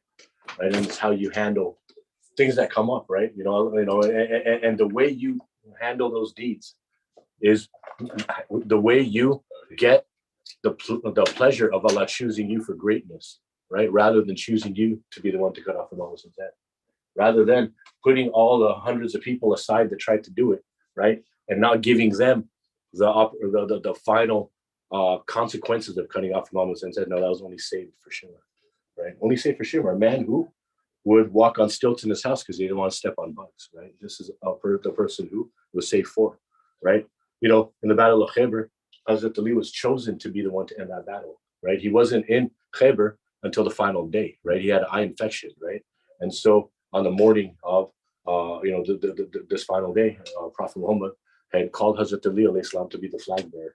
In Khaybar, there was one fortress of Khaybar that needed to be conquered, right? And this is a fortress that was guarded by, it had a huge moat, and beyond the moat, where was the warriors. The Khaybar had some of the greatest warriors, and there was one warrior in particular who wore cement helmet, right? He's a really big guy, really skilled with, he fought with the trident, right? It's a staff, a spear, basically with three-pronged spear, right? And Hazrat Ali alayhi salam, it just showed up to the battle, right? Just showed up. Now beyond this warrior was a gate, right? It was a drawbridge, right? It was built out of all metal. Okay, so it was very hard to penetrate the gate, even if you got there, right? The gate needed at least 20 soldiers, just to push it down, so it would stop it, and people could walk over it, right? Needed even more people to crank the rope to pull it up, right? But 20 people needed to push on it. 20 strong men, not like Hadi wouldn't be one of those 20. You know what I mean? To push on it until the gate came and acted as a drawbridge, right? So that's how impenetrable this gate was at the time, right? Or this fortress was. So Hazrat Ali came, right? Didn't waste any time. He got to the battle. As soon as he got to the battle, he jumped across the moat, right? He jumped across the moat, and the enemy attacked him. The enemy attacked him, and Hazrat Ali, we know what happened. Hazrat Ali handled it. You know what I mean? And the enemy's on the floor. And before Hazrat Ali could strike him, he spit in Hazrat Ali's face. Hazrat Ali started walking around and pacing, right? And then he went back, and the enemy got up again. He spit in Hazrat Ali's face again. Hazrat Ali walked away again. And he starts taunting Hazrat Ali, like, see, even you can't kill me. Even you can't kill me, right? He looks at him, he says, I don't want to kill you when I'm angry. So, this sword only works at the will of Allah. If I kill you when I'm angry, then I'm not doing my job. So he calmed down and he killed the guy, right? And then there's this gate, right? So Hazrat Ali sees this gate, right? Hazrat Ali pulled the gate. Now, not only did he just pull the gate, right? The gate is made of pure steel. It's on hinges that, have to be pretty strong, right? Built, pretty well to hold this gate up and make it functional to go back and forth many times, right? It has to be made pretty well. You have to be in there pretty strong, right? With the force, imagine the torque and the power. Hazrat Ali pulled the gate, right? He pulled the gate, and in one swoop, he was bringing the gate. Some archers were trying to shoot arrows at him. He used the gate as a shield, stopped the archers, right? And then in one fell swoop, he put the gate and he put it down, and all the Muslim forces were able to cross, right? Imagine the strength that was necessary. The hand of Allah, Brother Muzza talked about how Imam Mehdi was the hand of Allah, right? What one Imam is, all Imams were, right? And so he, acting as the hand of Allah, he pulled this gate. Imagine the power that was necessary to pull it. One pull, right? And and he put it behind him, right?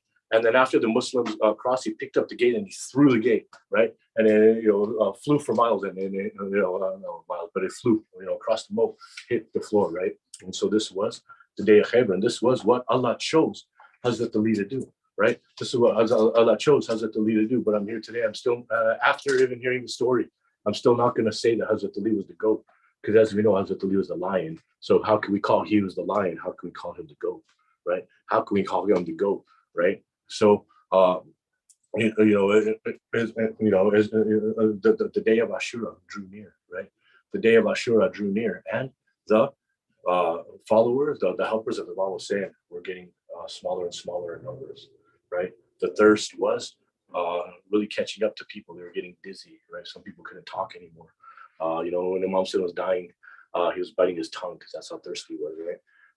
So the day was so hot that the horses couldn't put their hooves on the floor, and so the same people who were denying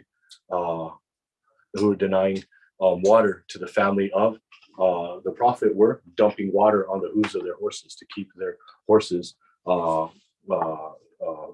feet cold, right? And so this is how the day of Ashura went, right? All day long, Imam Hussein alayhi salam had taken Hazrat Abbas alayhi salam, had taken Hazrat Ali Akbar alayhi salam to go help him pick up bodies, right? And now the day was dragging on. Zohar time had passed. Habib ibn Mazahir had died. Zubair ibn Khan had died. All of the ashab, had died. The servants of the warriors had died, and now, Imam Hussein looks back and he sees his family standing there. He sees his family standing there, and he knew that his family was next. And so, what did he do? Right, all day long, Hazrat Ali Akbar alayhi salam had been by his side, asking him, "When's my turn? When's my turn?" And Imam Hussein just kind of shrugged it off. And so now Hazrat Ali Akbar looked at him, and he said, "Ijazateh," and Imam Hussein granted him the permission to go and fight, right? Not to go and fight, to go and defend Islam, right? The reason why they fought is because it was a necessity. It was a necessity because they were trying to be killed, right? When they left each one of these marhum, when they left the camp, they weren't leaving to fight. They were leaving to defend. They were leaving to teach. They were leaving to show nobility, right? It was Hazrat Ali Akbar alayhi salam, who recited Azan in the morning, right? He was the person. See, Prophet Imam Hussein alayhi salam spent a lot of time with Prophet Muhammad, his father, right? Spent a lot of time, and he loved his grandfather. And when he missed his grandfather, he would call his son, Hazrat Ali Akbar alayhi salam, to come and stand by him, right? Because his son looked like the Prophet of Islam. He acted like the Prophet of Islam. He sounded like the Prophet of Islam. And so he was the one who would always give azan to remind people when they heard Ashhadu anna Muhammadan Rasulullah, to remind people who the Prophet of Islam was, right? And he looked like him, right? And so on this day of Ashura, right, in the very morning at Fajr times, he had asked his son, Hazrat Ali Akbar alayhi salam, once again to give azan. And Hazrat Ali Akbar alayhi salam stood and gave azan. You're letting people hear once again. A lot of people there that were there to kill the grandson of Imam Hussein, of Prophet Muhammad, had spent time with Prophet Muhammad, had prayed behind Prophet Muhammad, had seen Prophet Muhammad, and now one last time they're going to hear the voice of Prophet Muhammad. They're going to hear the voice of Prophet Muhammad through Hazrat Ali Akbar alayhi salam. And the women heard this and they started to cry. Imam Hussein heard this and a tear fell from his eye, right? Everybody knew that this marked the day. This marked the beginning of the day. And we're going to start it with the voice of the greatest who ever lived, Prophet Muhammad sallallahu alaihi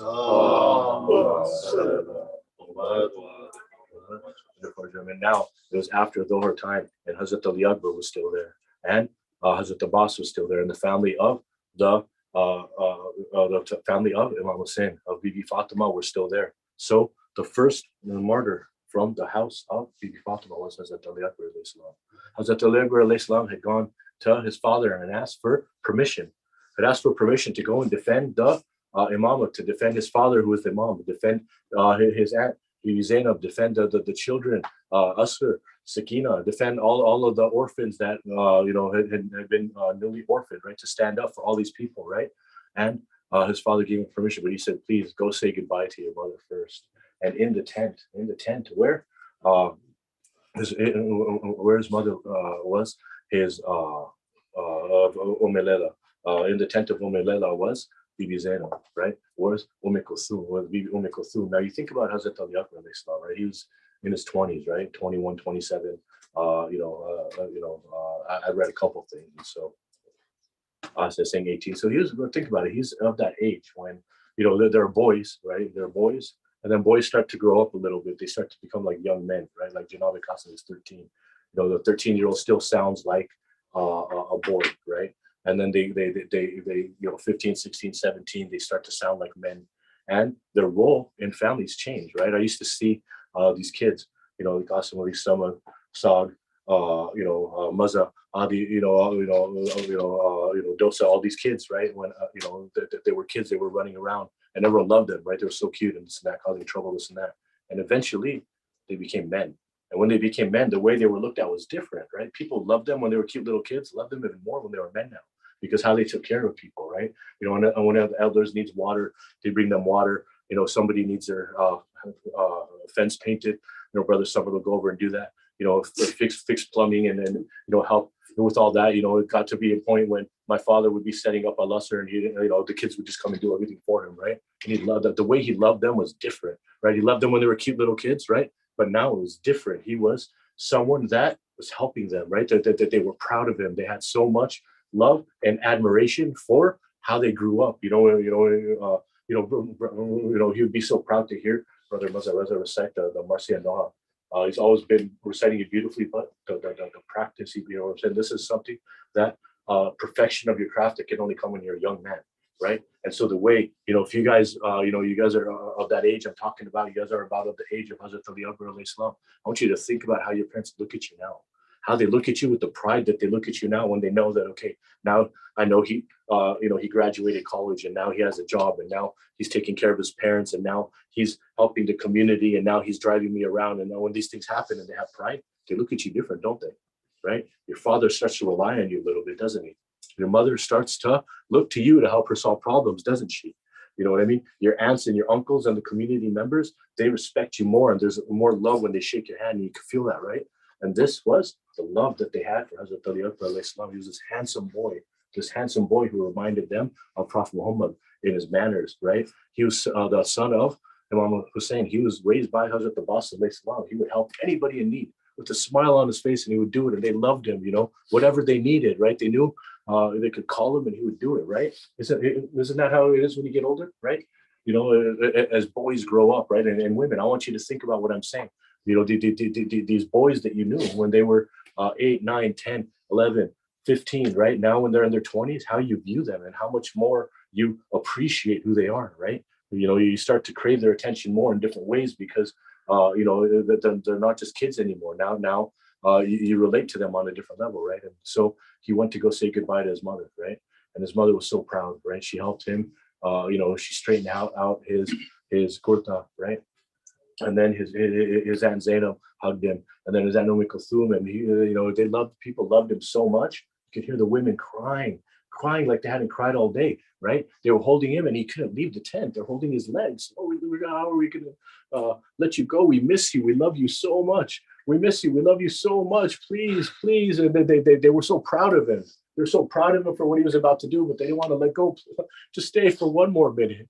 One more minute, please, please, our precious Ali Akbar alayhi salam. Please, our precious Ali Akbar, stay with us for a little bit longer. And Imam was saying he looked out and he saw the soldiers of the devil of Yazid getting impatient. He saw them getting impatient. It was taking so long to send another fighter out. He saw them looking and talking, getting impatient, sending, now they had time to huddle. They had time to figure out their game plan. And they started bringing, okay, now let's bring out this soldier. And okay, is this guy still here? He's pretty good. And, this guy, so they started lining up the greatest soldiers, giving them time to plan, giving them time to call. And Imam Hussein's watching all this and he hears the women crying.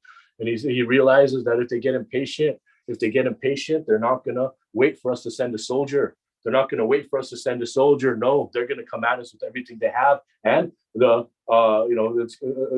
we need to preserve our life in Imamate as long as possible. We need to keep them out as long as possible.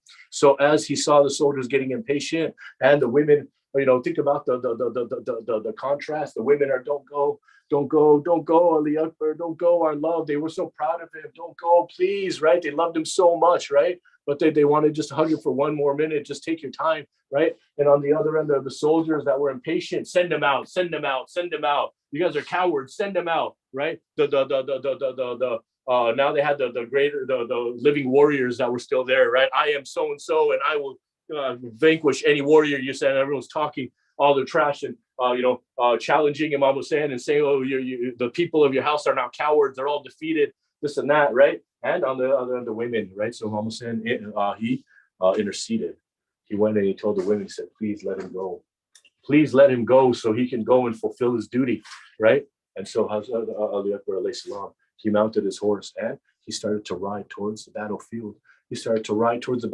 And Imam Hussein ran with him. He ran with him and he was right as Hazrat Ali Akbar rode. Imam Hussein ran beside the horse, his face as close to Hazrat Ali Akbar as possible. Hazrat Ali Akbar kept riding and then he heard footsteps behind him and he stopped and he looked and he saw his father. He said, Father, let me go.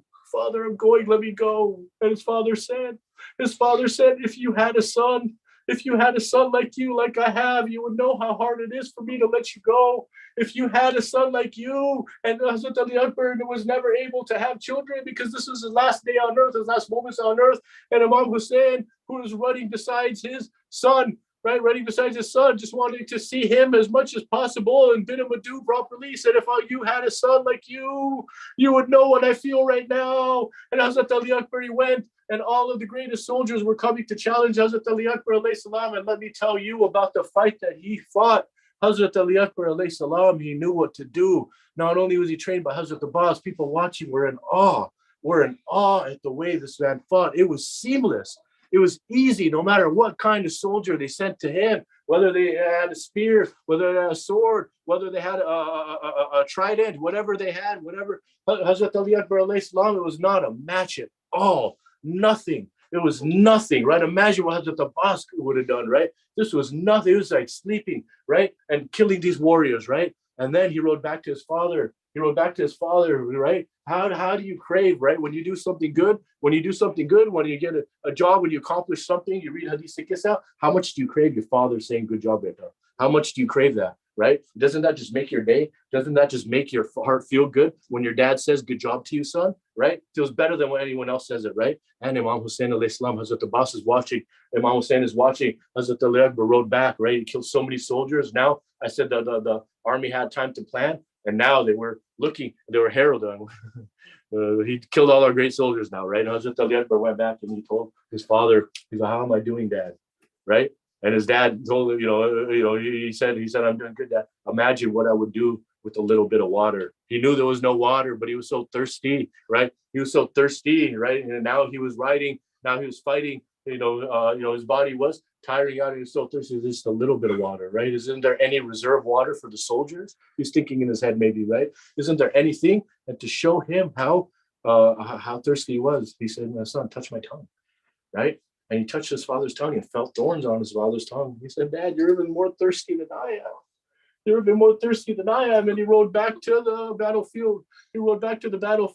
And when Ziyad, he cried, he said, this is Ali Akbar. This is the nephew of Abbas. He's like, if we kill him, we will break his father's back. If we kill this boy, we will break his father's back, attack him from all sides. And so they shot arrows at him. A man came behind him and he hit him with a mace on his head. Another man came in front of him. He was hiding kind of low and he came up, and from short distance, he threw a spear as hard as he can. The spear pierced the chest of Hazrat Ali Akbar alayhi salam. He pierced the chest of Hazrat Ali Akbar alayhi salam. He fell on the floor. When he fell on the floor, the spear, it had broken. The head of the spear had broken, and Ali Akbar alayhi salam was laying there. Imam Hussein could no longer see his son. He came out onto the battlefield looking for his son. He said, my son, where are you? My son, where are you? And then he found Hazrat Ali Akbar alayhi salam on the floor. He went to Hazrat Ali Akbar alayhi salam and he gave him a hug. Hazrat Ali Akbar alayhi salam lifted his arm and gave his father a one-armed hug. He gave his father a one-armed hug, and he's hugging his father and looking at him. He had his other hand on his chest. And Imam Hussein said, why do you only hug me with one arm? Why are you hugging your father with one arm? What is wrong with your other hand? And he looked at his hand, and he pulled his hand, and he saw that there was the head of a spear, a metal spear sticking out of his chest. And then Imam Hussein, he looked to Allah and he said, Allah, this is my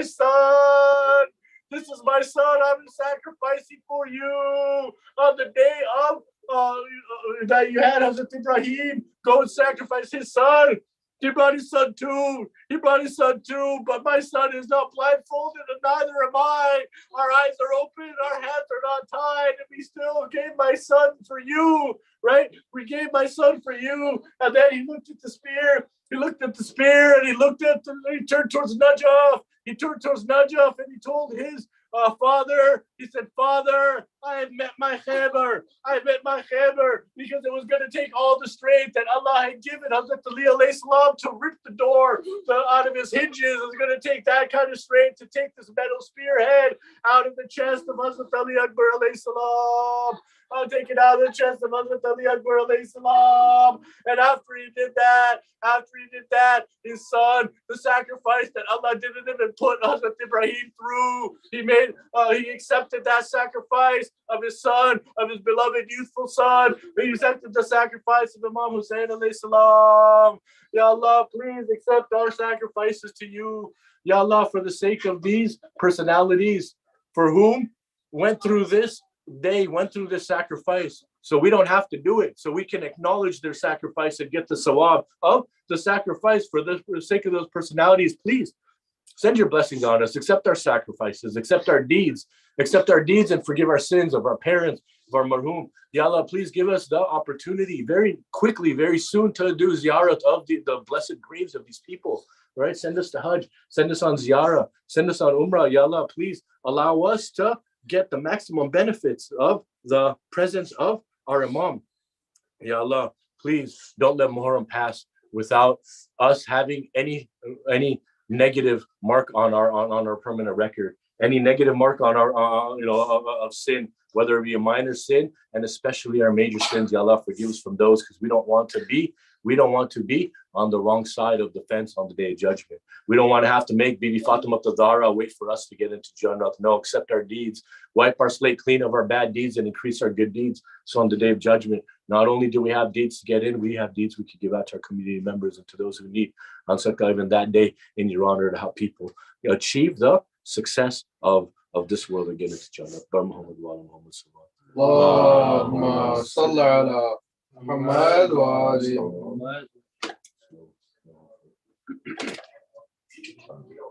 Ya Akbar, Ya Akbar, Ya Akbar, Ya Akbar, Ya Akbar, Ya Akbar, Ya Akbar, Ya Akbar, Ya Akbar, Ya Akbar, Ya Akbar, Ya Akbar, Ya Akbar, Ya Akbar,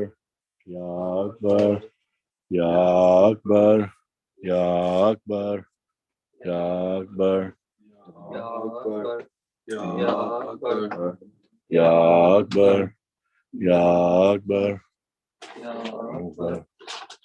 Akbar, Ya Akbar, Akbar, Ya Akbar, Ya Akbar, Ya Akbar, Ya Akbar, Ya Akbar, Ya Akbar, Akbar,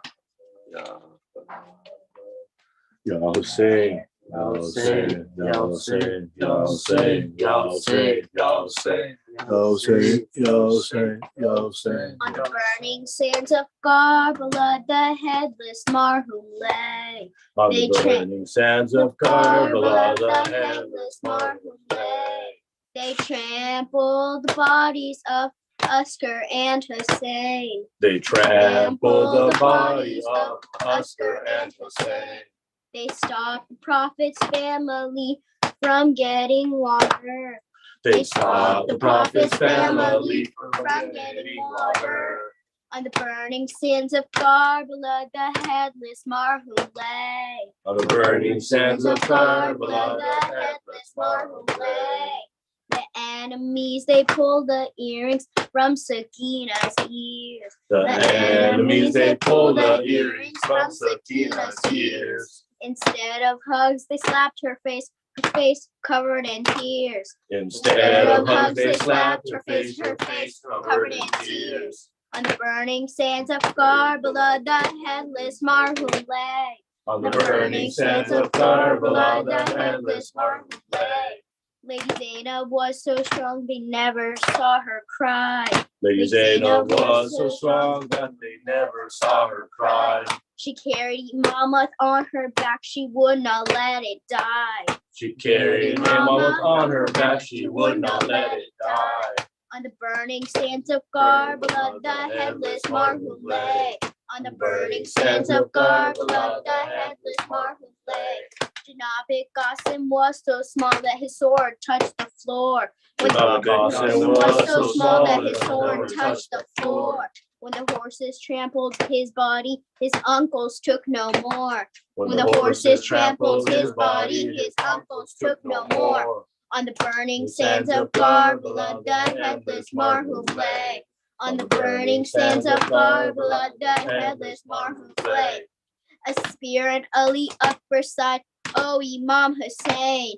A spear at Ali Akbar's side, O Imam Hussein. To take the spear out of your son, for the strength of Gabriel you pray.